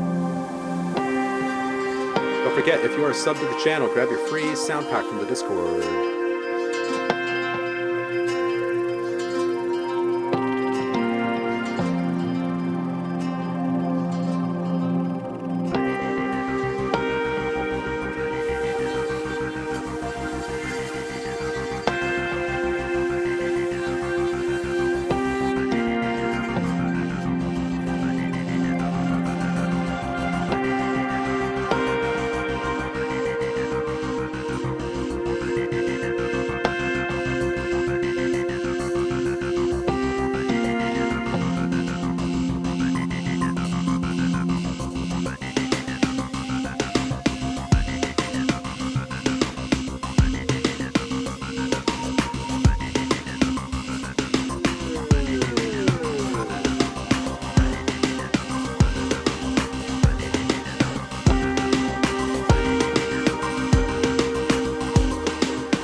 Oh man, my ears were expecting like some drums right there or something.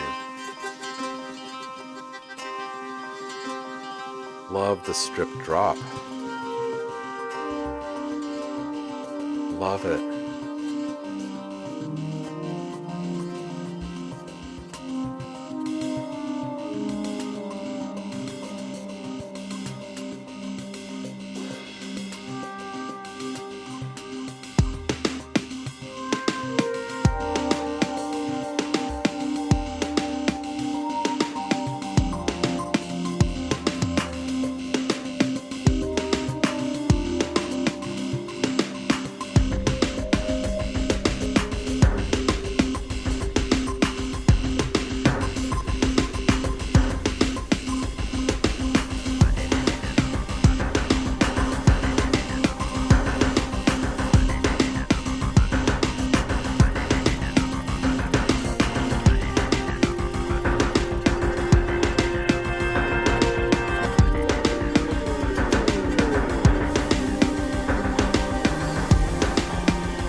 Hey. That's some OhmLab ambient glitch textures. Really open and fresh. I feel like upward compression, subtle dual delays, and a rich, like creamy, dreamy shared reverb on the way out to finish this thing. I love the dried textures in the drums. I love the offbeat, that tremolo. Yeah, I know I can feel it.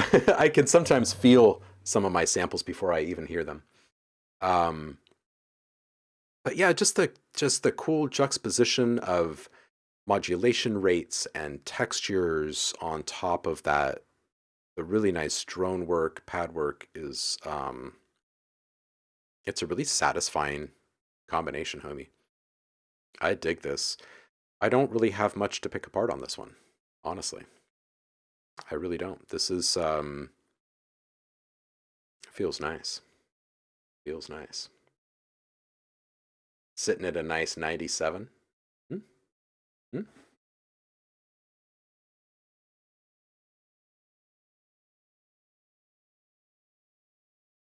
All right.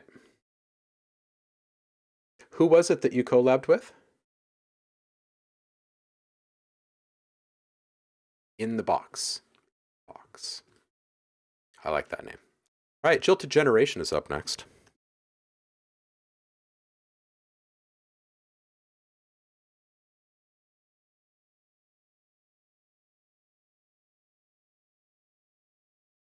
This one's called Break the Floor. Global Reset.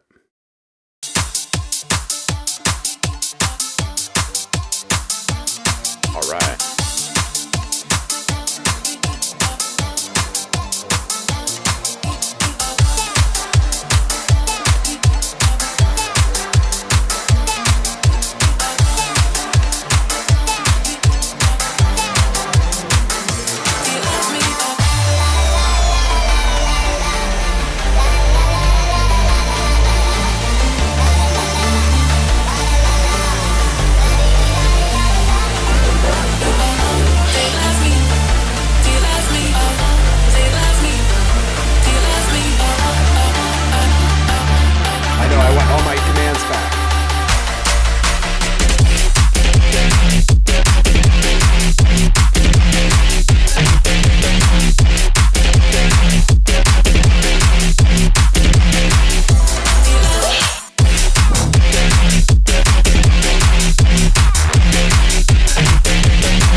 Okay, right here, pay attention to how clear that was right there. I'm just going to play that again, just right here. And I can tell that there's no difference than right here.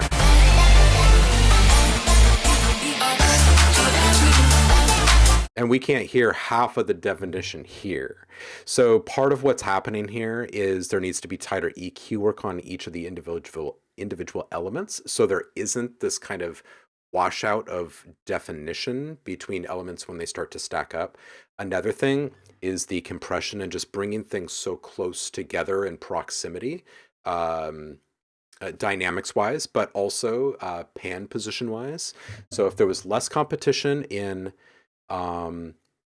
frequency space and less competition in stereo spectrum position, more dynamic range, so each thing can have a more specific position in the dynamic range spectrum as well, and then a slightly more balanced volume mix. So it's a multi adjustment approach here that I'm pitching you.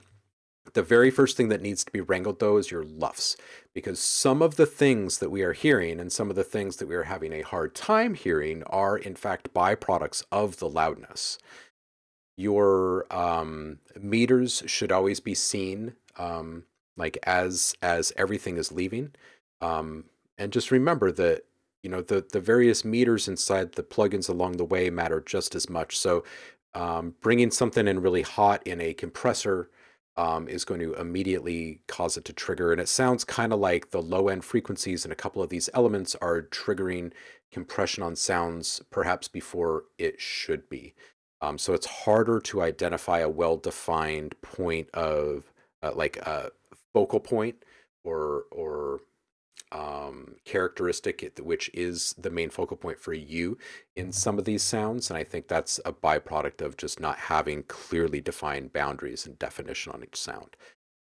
Normally you don't have to micromanage sounds to this extent, but with a really busy mix like this and the type of changes you take us through as this wild ride progresses, the more important that becomes. Like with every added element and every added change, that becomes just a little bit more important. So all that said, the other thing that I would really recommend is going through and taking a look at the filter control inside of all of the delays that you're using and EQ after reverb. And the reason why I bring that up is it sounds like there are a couple points in the mix where there are frequencies that are carrying over in delay or reverb tails, and it's covering the definition of other stuff in the mix. So just EQing out more aggressively, more low end in some of those time-based effects is going to help bring the rest of the clarity to you, I think. So all of that said, all the nitpicky mix stuff aside, I think this is super solid, super hard. It's got a lot of really good transitions and change ups. Just watch the LUFS, because this is the club. Like, you want this to be felt at this level. But you got to turn it up to get there, right? You know what I mean? Really good sample selections. I think the samples will be up on top of the mix after you make these other changes. If they still aren't, I'd use a little bit of subtle saturation to help get them there. And remember that you can scoop things out of the mix to help samples sit on top, even if it's kind of momentary. So if you have like a responsive or dynamic EQ, you could sidechain the signal from the vocals into that over parts of the synth work that you have, so they duck just slightly as the vocals are presenting. Little tiny touches like that. This is all like tightening stuff at this point. Eyes are a little bit harsh on that squelchy synth towards the end. And that's it. That's it. This is good stuff. This is good stuff.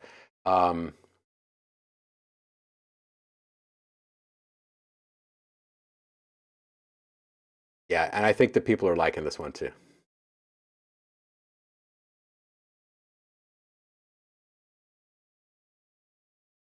All right, so next up is, oh, it's another one from Recluse. Let's see, we've got 15. Oh, hey, Recluse, we're gonna circle back and do this one later. Everybody, if you want to hear this one from Recluse, I'm not sure if we're gonna have time to do a second one. Bookmark this. Come back and hit this. Carlos, you are up. It's hard to turn down one from Recluse.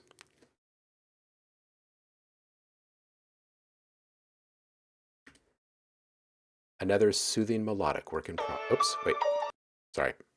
I started doing music approximately half a year ago, and last month I'm actively producing stuff, and this is one of the better ones. This one's called Quirky, Drive By 2. Let's check it. Some funk.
This one has got a really cool vibe. It's got really good energy. I think the ducking is too much. We can't hear the vocal samples. So the vocal samples have to come up, and if they are going to be in that ducking chain in in any way. It's got to be at a lesser depth than everything.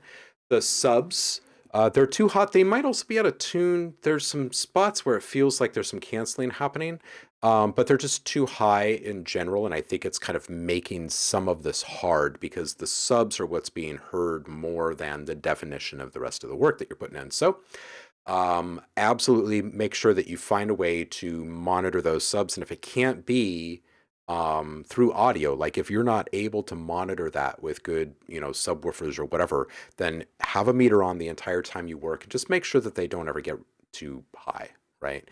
You want them to be lower than the main frequency focal points of your mix. And I really want to hear those vocal samples, especially like right here. Yeah, I just want to hear them sit up on top of the mix. That's all.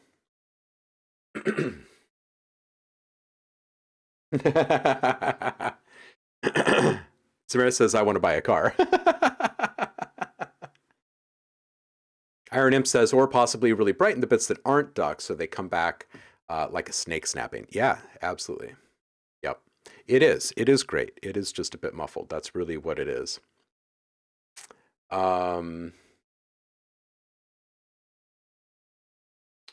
Yep, and Trim Ties makes a good point. Says always tune your 808s. One, it harmonizes better. Obviously, two, it's easier to mix because there's not any competition and weird rumbles due to mismatch note-wise. Exactly. Corky, you are welcome. Keep bringing them by, and I hope this helps you make it even better. Green Hollow, you are up next.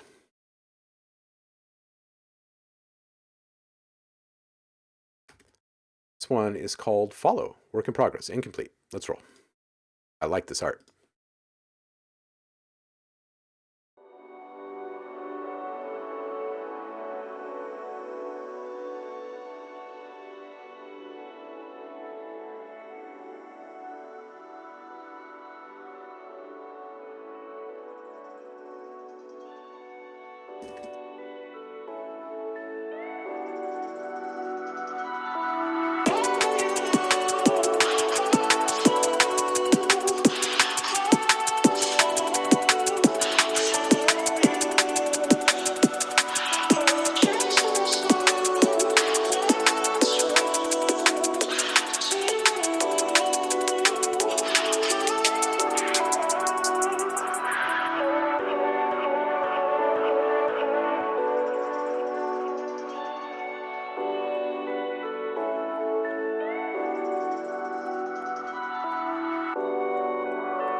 X3 and Acetor are already digging this.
All right. I don't have much for you on this one.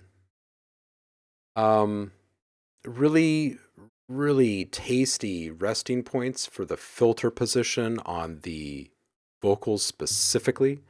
The whole thing is a vibe.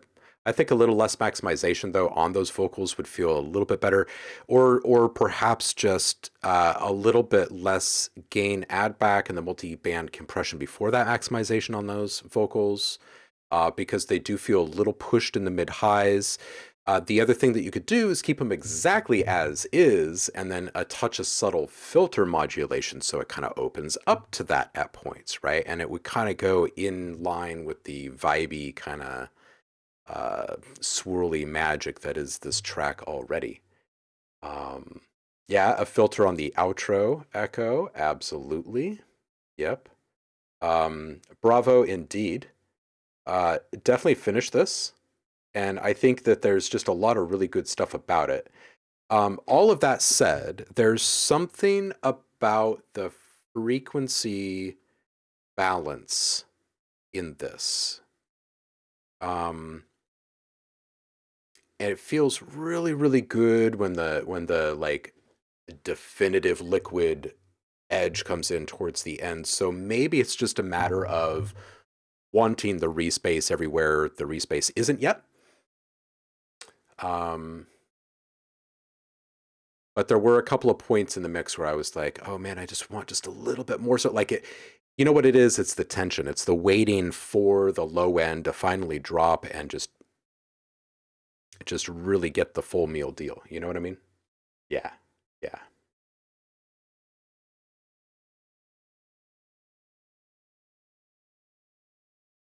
Mm. All right. That's what I got for you on this one.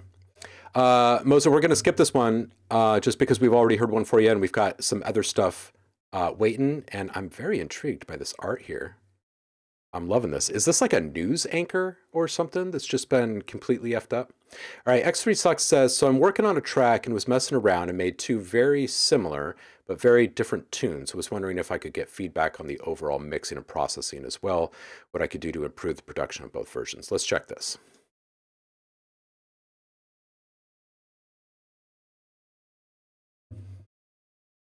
Dragged sample, 271. Check it.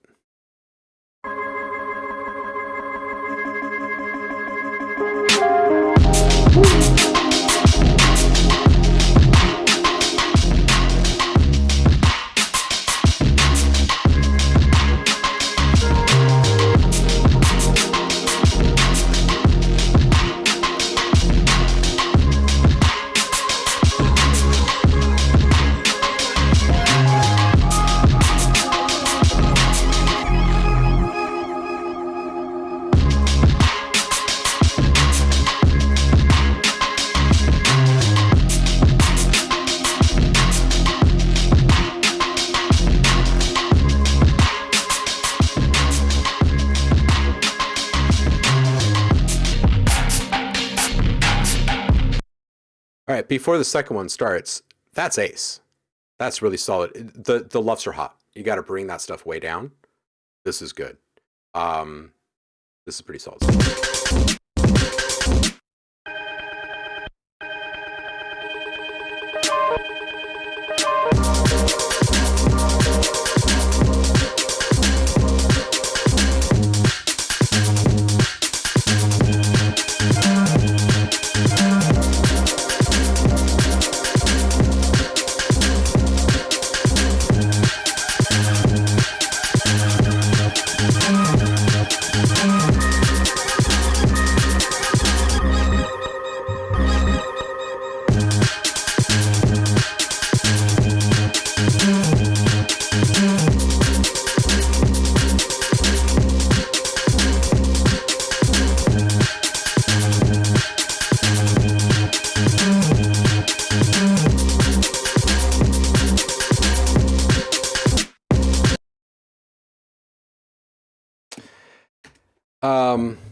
Welcome at Vapor Palms. Appreciate you being here. Happy Friday to you. Hope you're well. All right, dude. These are great. LUFs are way too hot. So let's talk about that. You've got a really fresh sound. You've stumbled into something really awesome here. And you say you're not 100% clear on LUFS and stuff. So totally fine. LUFS is a measurement of perceived loudness. Decibels are kind of this arbitrary thing anymore because we all have these DAWs that allow us to go way past the original loudness of 0 dB. And oftentimes when we're going above 0 dB and we're listening in our DAWs, we don't even hear any clipping or anything anyway.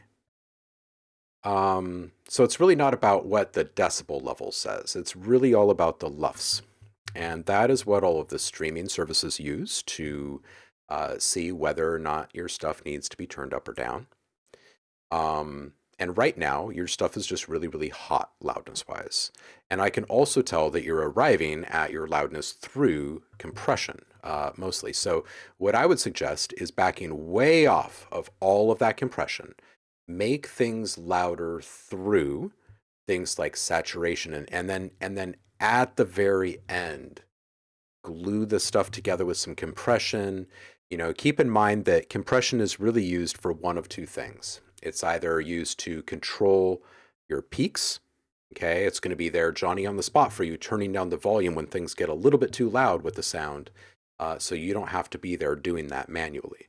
The other thing that it could do for you is bring up lesser heard, finer details near the noise floor that you can't hear normally at its original level. Okay, and that's why the add or the gain option is there inside of compressors, is tap down some of those peaks and turn up the gain. Your peaks come up to their original loudness again. The byproduct of the gain coming up, though, is that all of that texture stuff comes up too. The downside of compression, compression of dynamic range with synthetic stuff like this, is that there is no great deal of noise-based finer detail to bring up.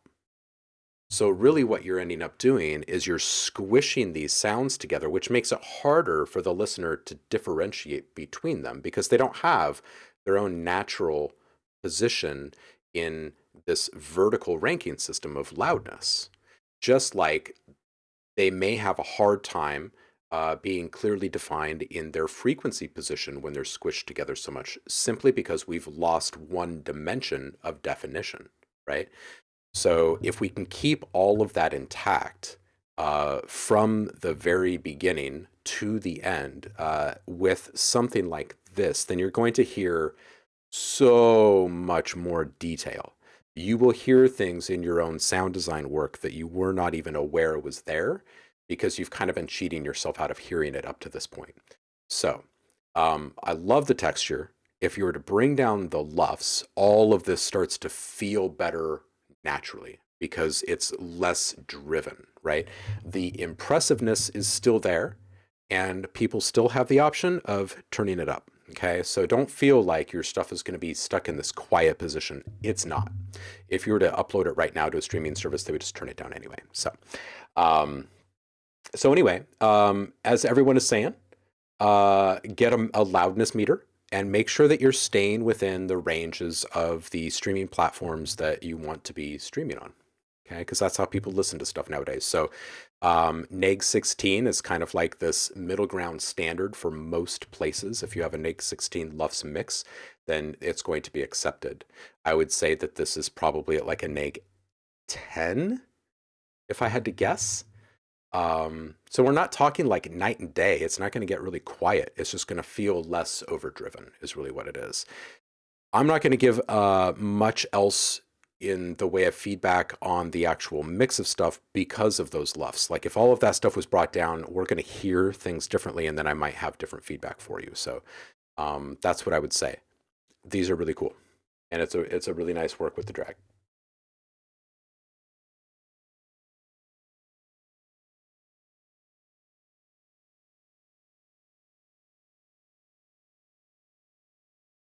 I will say that as a just a general comment, it's a really fresh kind of thing that you're stepping into here. I really, really like the stop starts and that you're trusting your instincts with those types of changes with this kind of sound, because that translates as a really organic kind of delivery in, a form of music that isn't usually considered organic. So,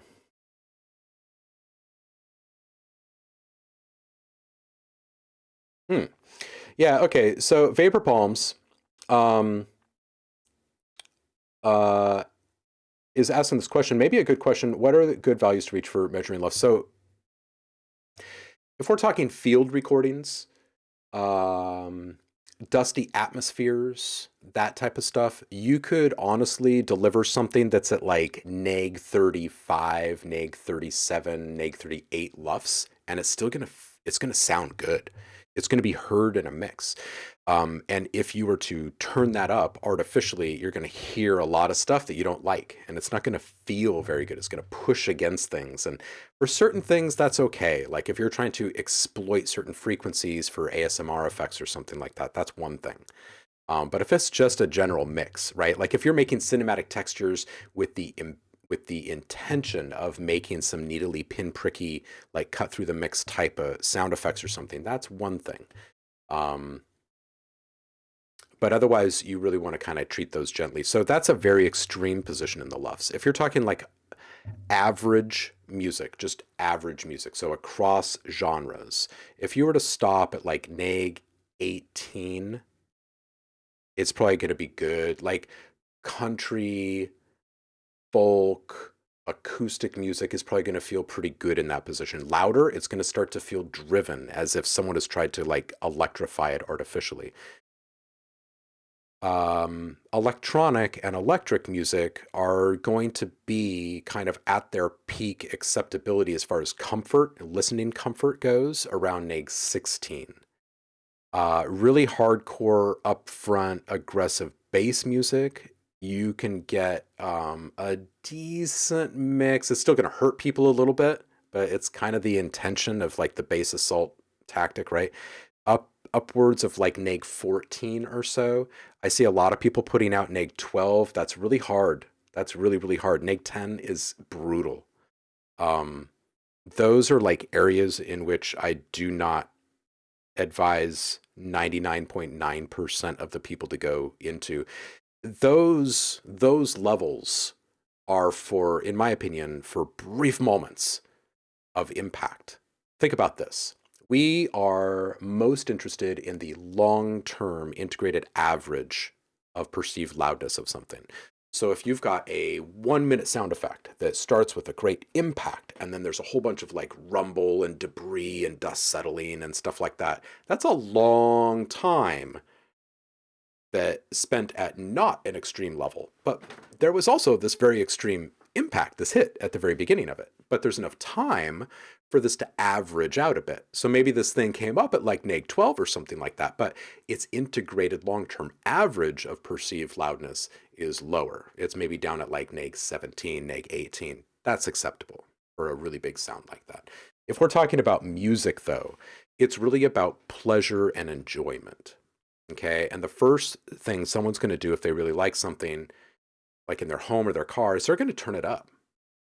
Right. And if there is not an increase in pleasure, entertainment, or satisfaction, then it didn't ever have the opportunity. It never had the potential to be turned up.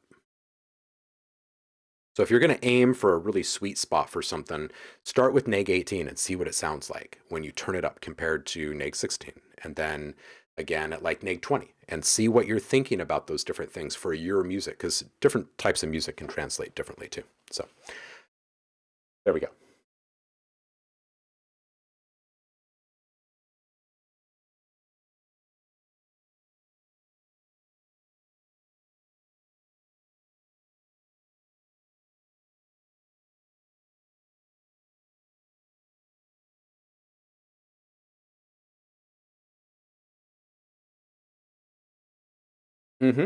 Roku is talking some range here as well. He'll take neg 12 as an absolute maximum for dance music. I would agree with that, but like I said, it's the more aggressive side of things that come in at neg 12 that are acceptable. If you were to try to put like some minimal electronica up at neg 12, it's not going to sound great. It's just going to sound kind of loud. So yeah, many tracks at neg 6, and it's just kind of hard, right? Because where do you go from that? And it's it's kind of brutal on the ears and stuff too. So people won't listen to the stuff on repeat in the same ways that they used to. Anyway, we're gonna see if we can get to these last three here. Iron Imp says, kind of old school. My vocals and programming on an industrial band I founded 20 years ago and some. Nice, dude.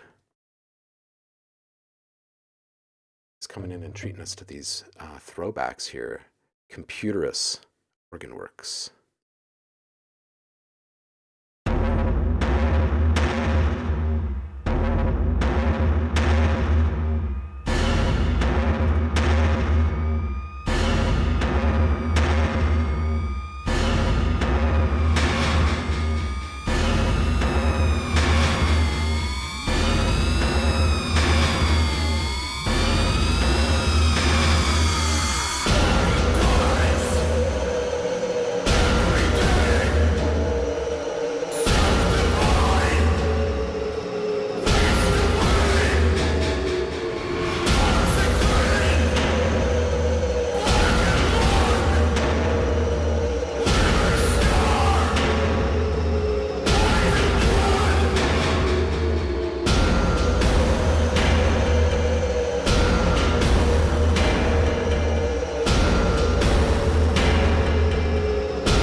Oh, John, welcome.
Wow. Okay. Okay. This is really something. And this is you guys here, I'm assuming.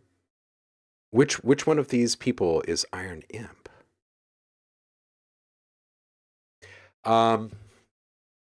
Planned it as a live act. Man, this is a true Coil fan, right? This was some pretty heavy hitting shit, man.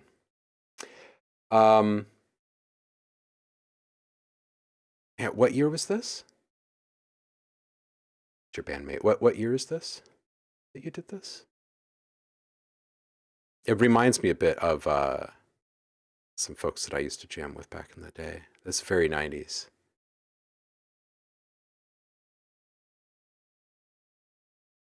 It does sound like a live act, or that it should be, right? 2003. Okay. Yeah, it is very well recorded, actually. Incredibly well. Franzard, you're up next.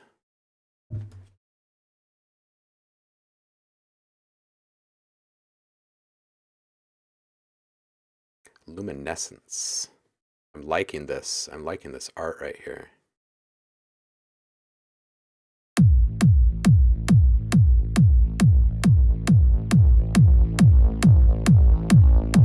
Hey, hey, hey. I'm doing well. How are you? Welcome in. Happy Friday. Let's get you some feedback.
Yeah, this is solid in so many ways.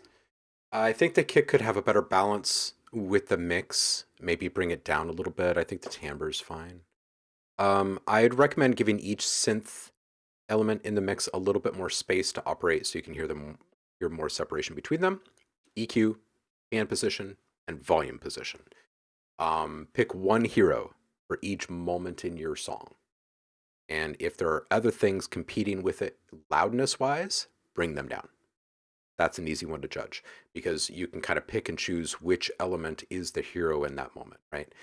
The kick should be pretty consistent throughout. Pan position, right? If two things are kind of at the loudness level that you want them at, but you're still not hearing enough separation, if they're not a bass element, like if they're not a kick or if they're not your bass, then move them out to the sides a bit and move them out onto opposite sides. So now you can hear them more independently from one another. And then EQ, right? Got to make sure that they have their own kind of unique EQ space as well. Brilliant come down moment there in the middle of this track. It was really, really nice. A lot of wait for it tension, which was awesome. Very kind of releasing. I think some of the individual sounds could have more interest incorporated over time. Slightly change up the timbre, like if they're wavetable synths that you're using, you could slowly modulate, like over the period of like 16 or 32 bars, you slowly modulate through the wavetable position that's being served up. You could also modulate filter cutoff position. You could play with detuning. You could play with just simple ADSR adjustments, the attack, decay, sustain, or release rates. Lots of tiny little things you could do. Definitely doesn't have to be complex, just tiny things that people can tune into over time, because a little thing here, another little thing there, and another little thing there all add up to something that's holistically interesting, rather than just making one thing more impressively interesting or just busy. I would make adjustments to a few things here and there. Nice arrangement on this one, good harmonies. All of that said, I think that kind of going back and looking at the volume, the pan position, and the EQ work on each individual sound in this mix is going to help you kind of create a lane for each one, give each one definition, and then that, of course, allows it to be heard much better as well. So.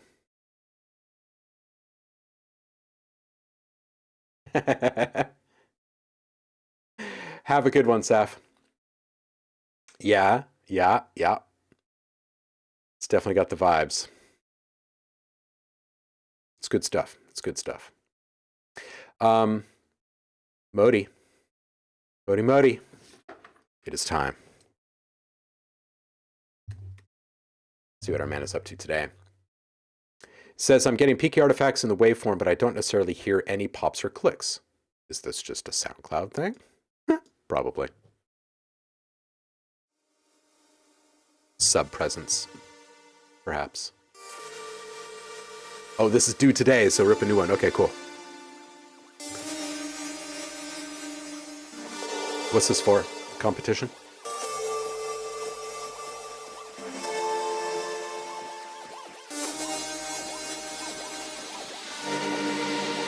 Cool.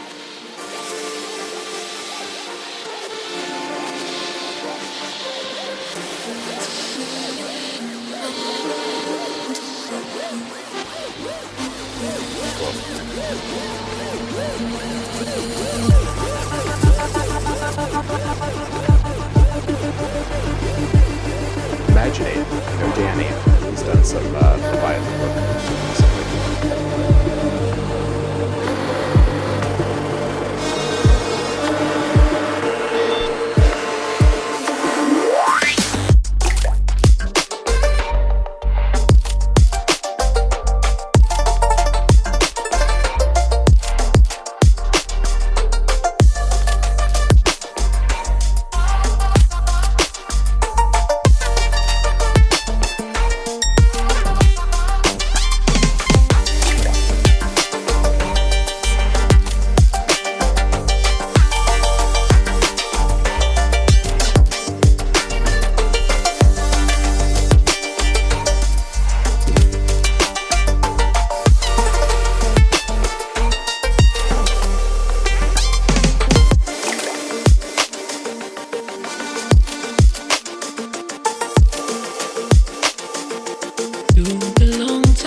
Hell yeah, Cody Modi.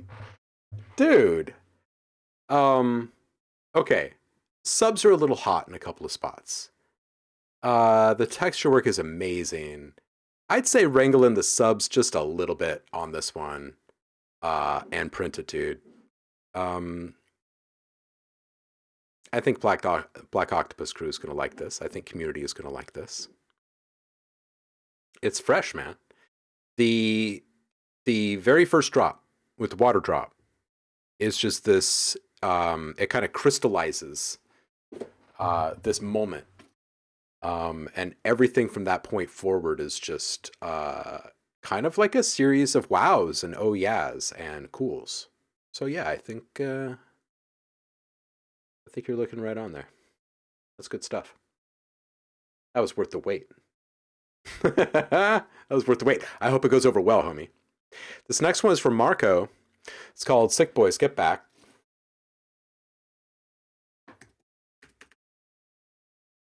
And then we're going to have one from Alex, Vapor Palms. And you guys should be thinking about where we want to go after this.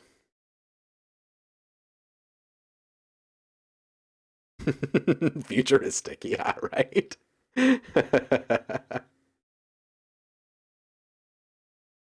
Oh, is that what's up for grabs? Is Faceplant? That's a good one. That's a good one to put into your arsenal. And you would actually really like it. Get along good. All for the gear. All right, Okram, here we go.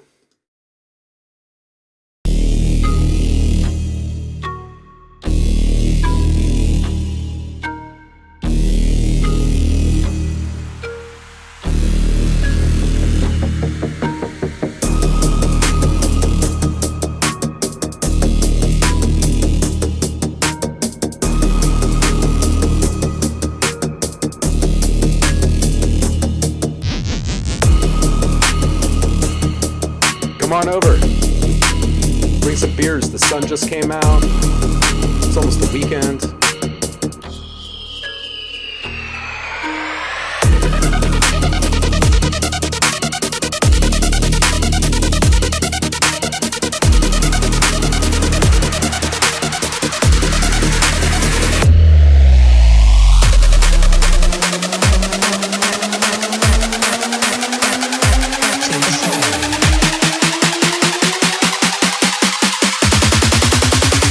Let's get back to the soul.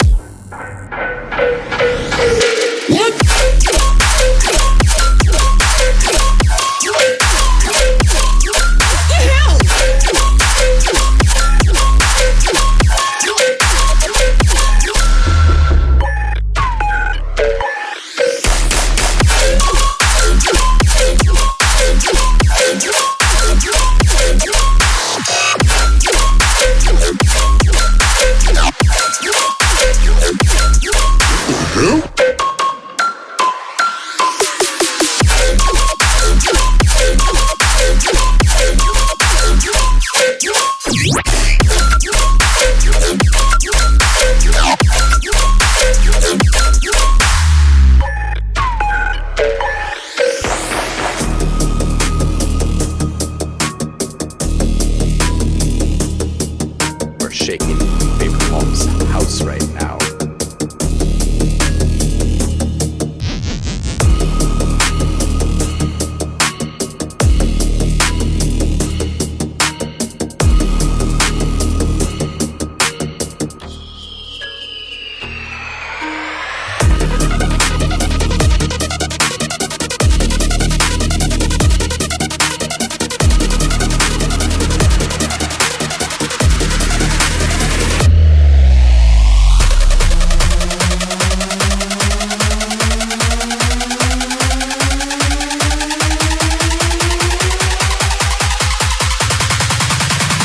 Let's get back to the soul.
Where would we like that one? Maybe like a 38 on.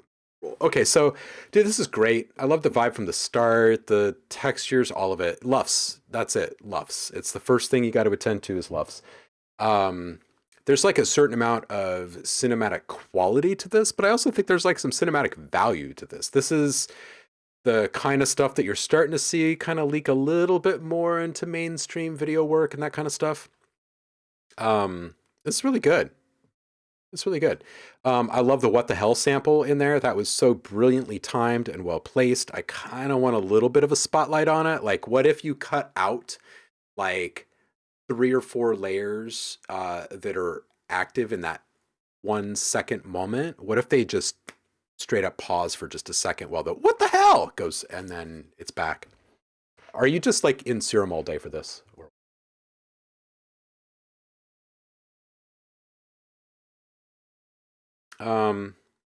Yeah, subsweep, second drop. I'd roll off those lowest frequencies. You can just kind of feel it kind of rumble across the the terrain, and it doesn't need to. Almost, yeah. I could tell. Yeah, it would. The early Skrillex type videos, yeah, for sure. All right, dude, this one was fun. Definitely keep bringing stuff by, Marco. This is good stuff. All right, Alex, you are up. This is our last one for the day. Think about where you want to go after this.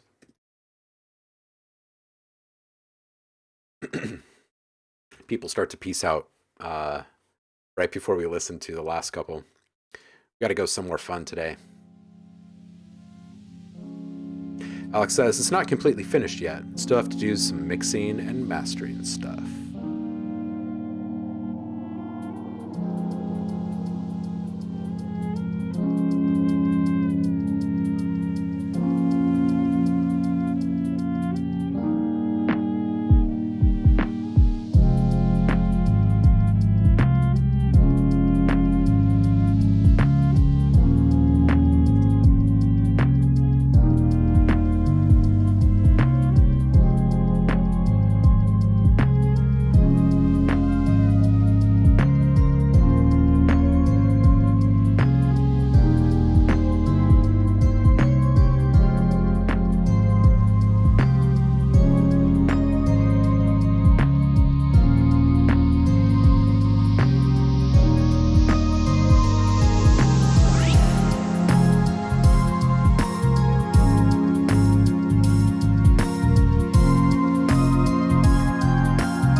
This was a really nice vibe to end on, man.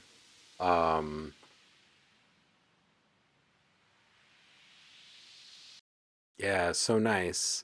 There's a few things that I do with this. That atmospheric layer there that we hear at the end, we can hear that there's actually some low frequencies that don't really need to be there. And if you put just a little bit more into the reverb, EQ that reverb so those lowest frequencies aren't really there, then I think that that feels a bit more airy and lighter. And it would kind of help the clarity in your low mids across your mix as well, because those frequencies being there in kind of this omnipresent state makes it a little bit, it's just a little bit more for everything to cut through.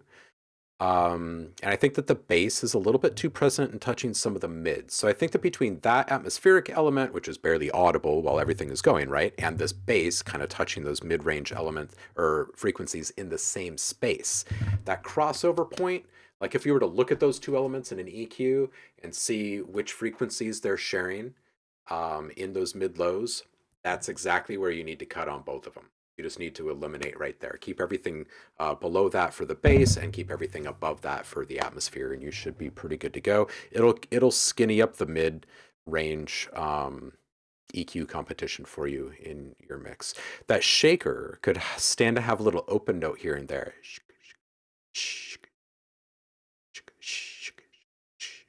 Something like that. I think it'd just be a little bit more interesting and groovy. Subtle supporting transition at 149, transition effect rather. I'd watch the lowest frequencies in your reverb tails. There's a couple of spots where I was like, ooh, I bet that would have been more clear if that reverb wasn't hitting like 200 hertz or wherever I was feeling it. The keys are just slightly too present in the mid-low. It's like right on the cusp. They feel really good. I'm probably going to feel differently about that after you deal with the crossover point in frequencies between the bass and the atmosphere. I don't think that the keys will have that same kind of pressure there. I think it's a byproduct of other buildup in your mix. It's just pushing on that same point. So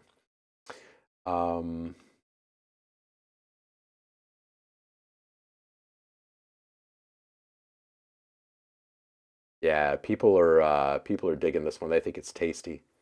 Paul, you take care, homie. We're gonna bounce too.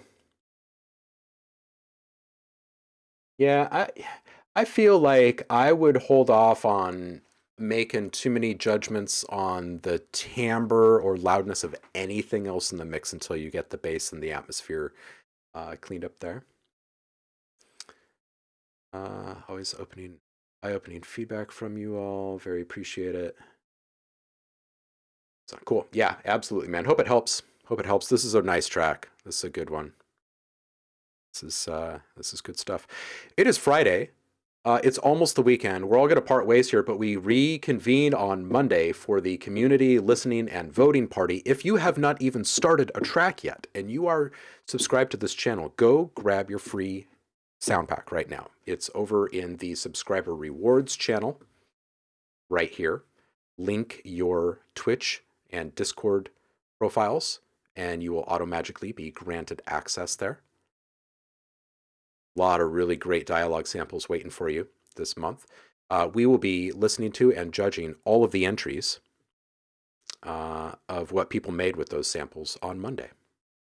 So I hope you guys have a really good weekend and stay inspired for that. Get busy. And where should we go right now with the few people that we have remaining? Let's see. Let's see what we can get up to here. I'm going to keep this Roku track open here. I'm going to listen to this while I'm working.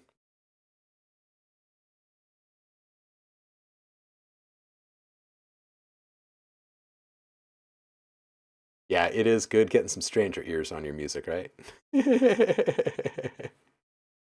Oh man, there's nobody streaming right now. What is going on with this?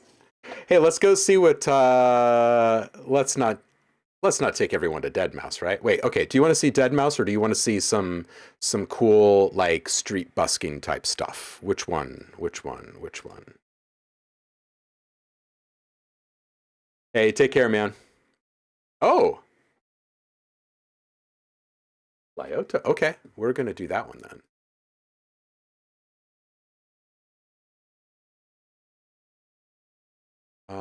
Did I spell that wrong? Oh, pilot. Oh. Okay, there we go. We're going to go do that. Thank you for the recommend there, Roku. Again, I appreciate you guys being here, sticking around to the very end. It's always great putting ears on your stuff. You're all freaking amazing. And I'm glad to spend time with you every week. I will see you on the other side of the weekend. Y'all take care. Big love. Peace out.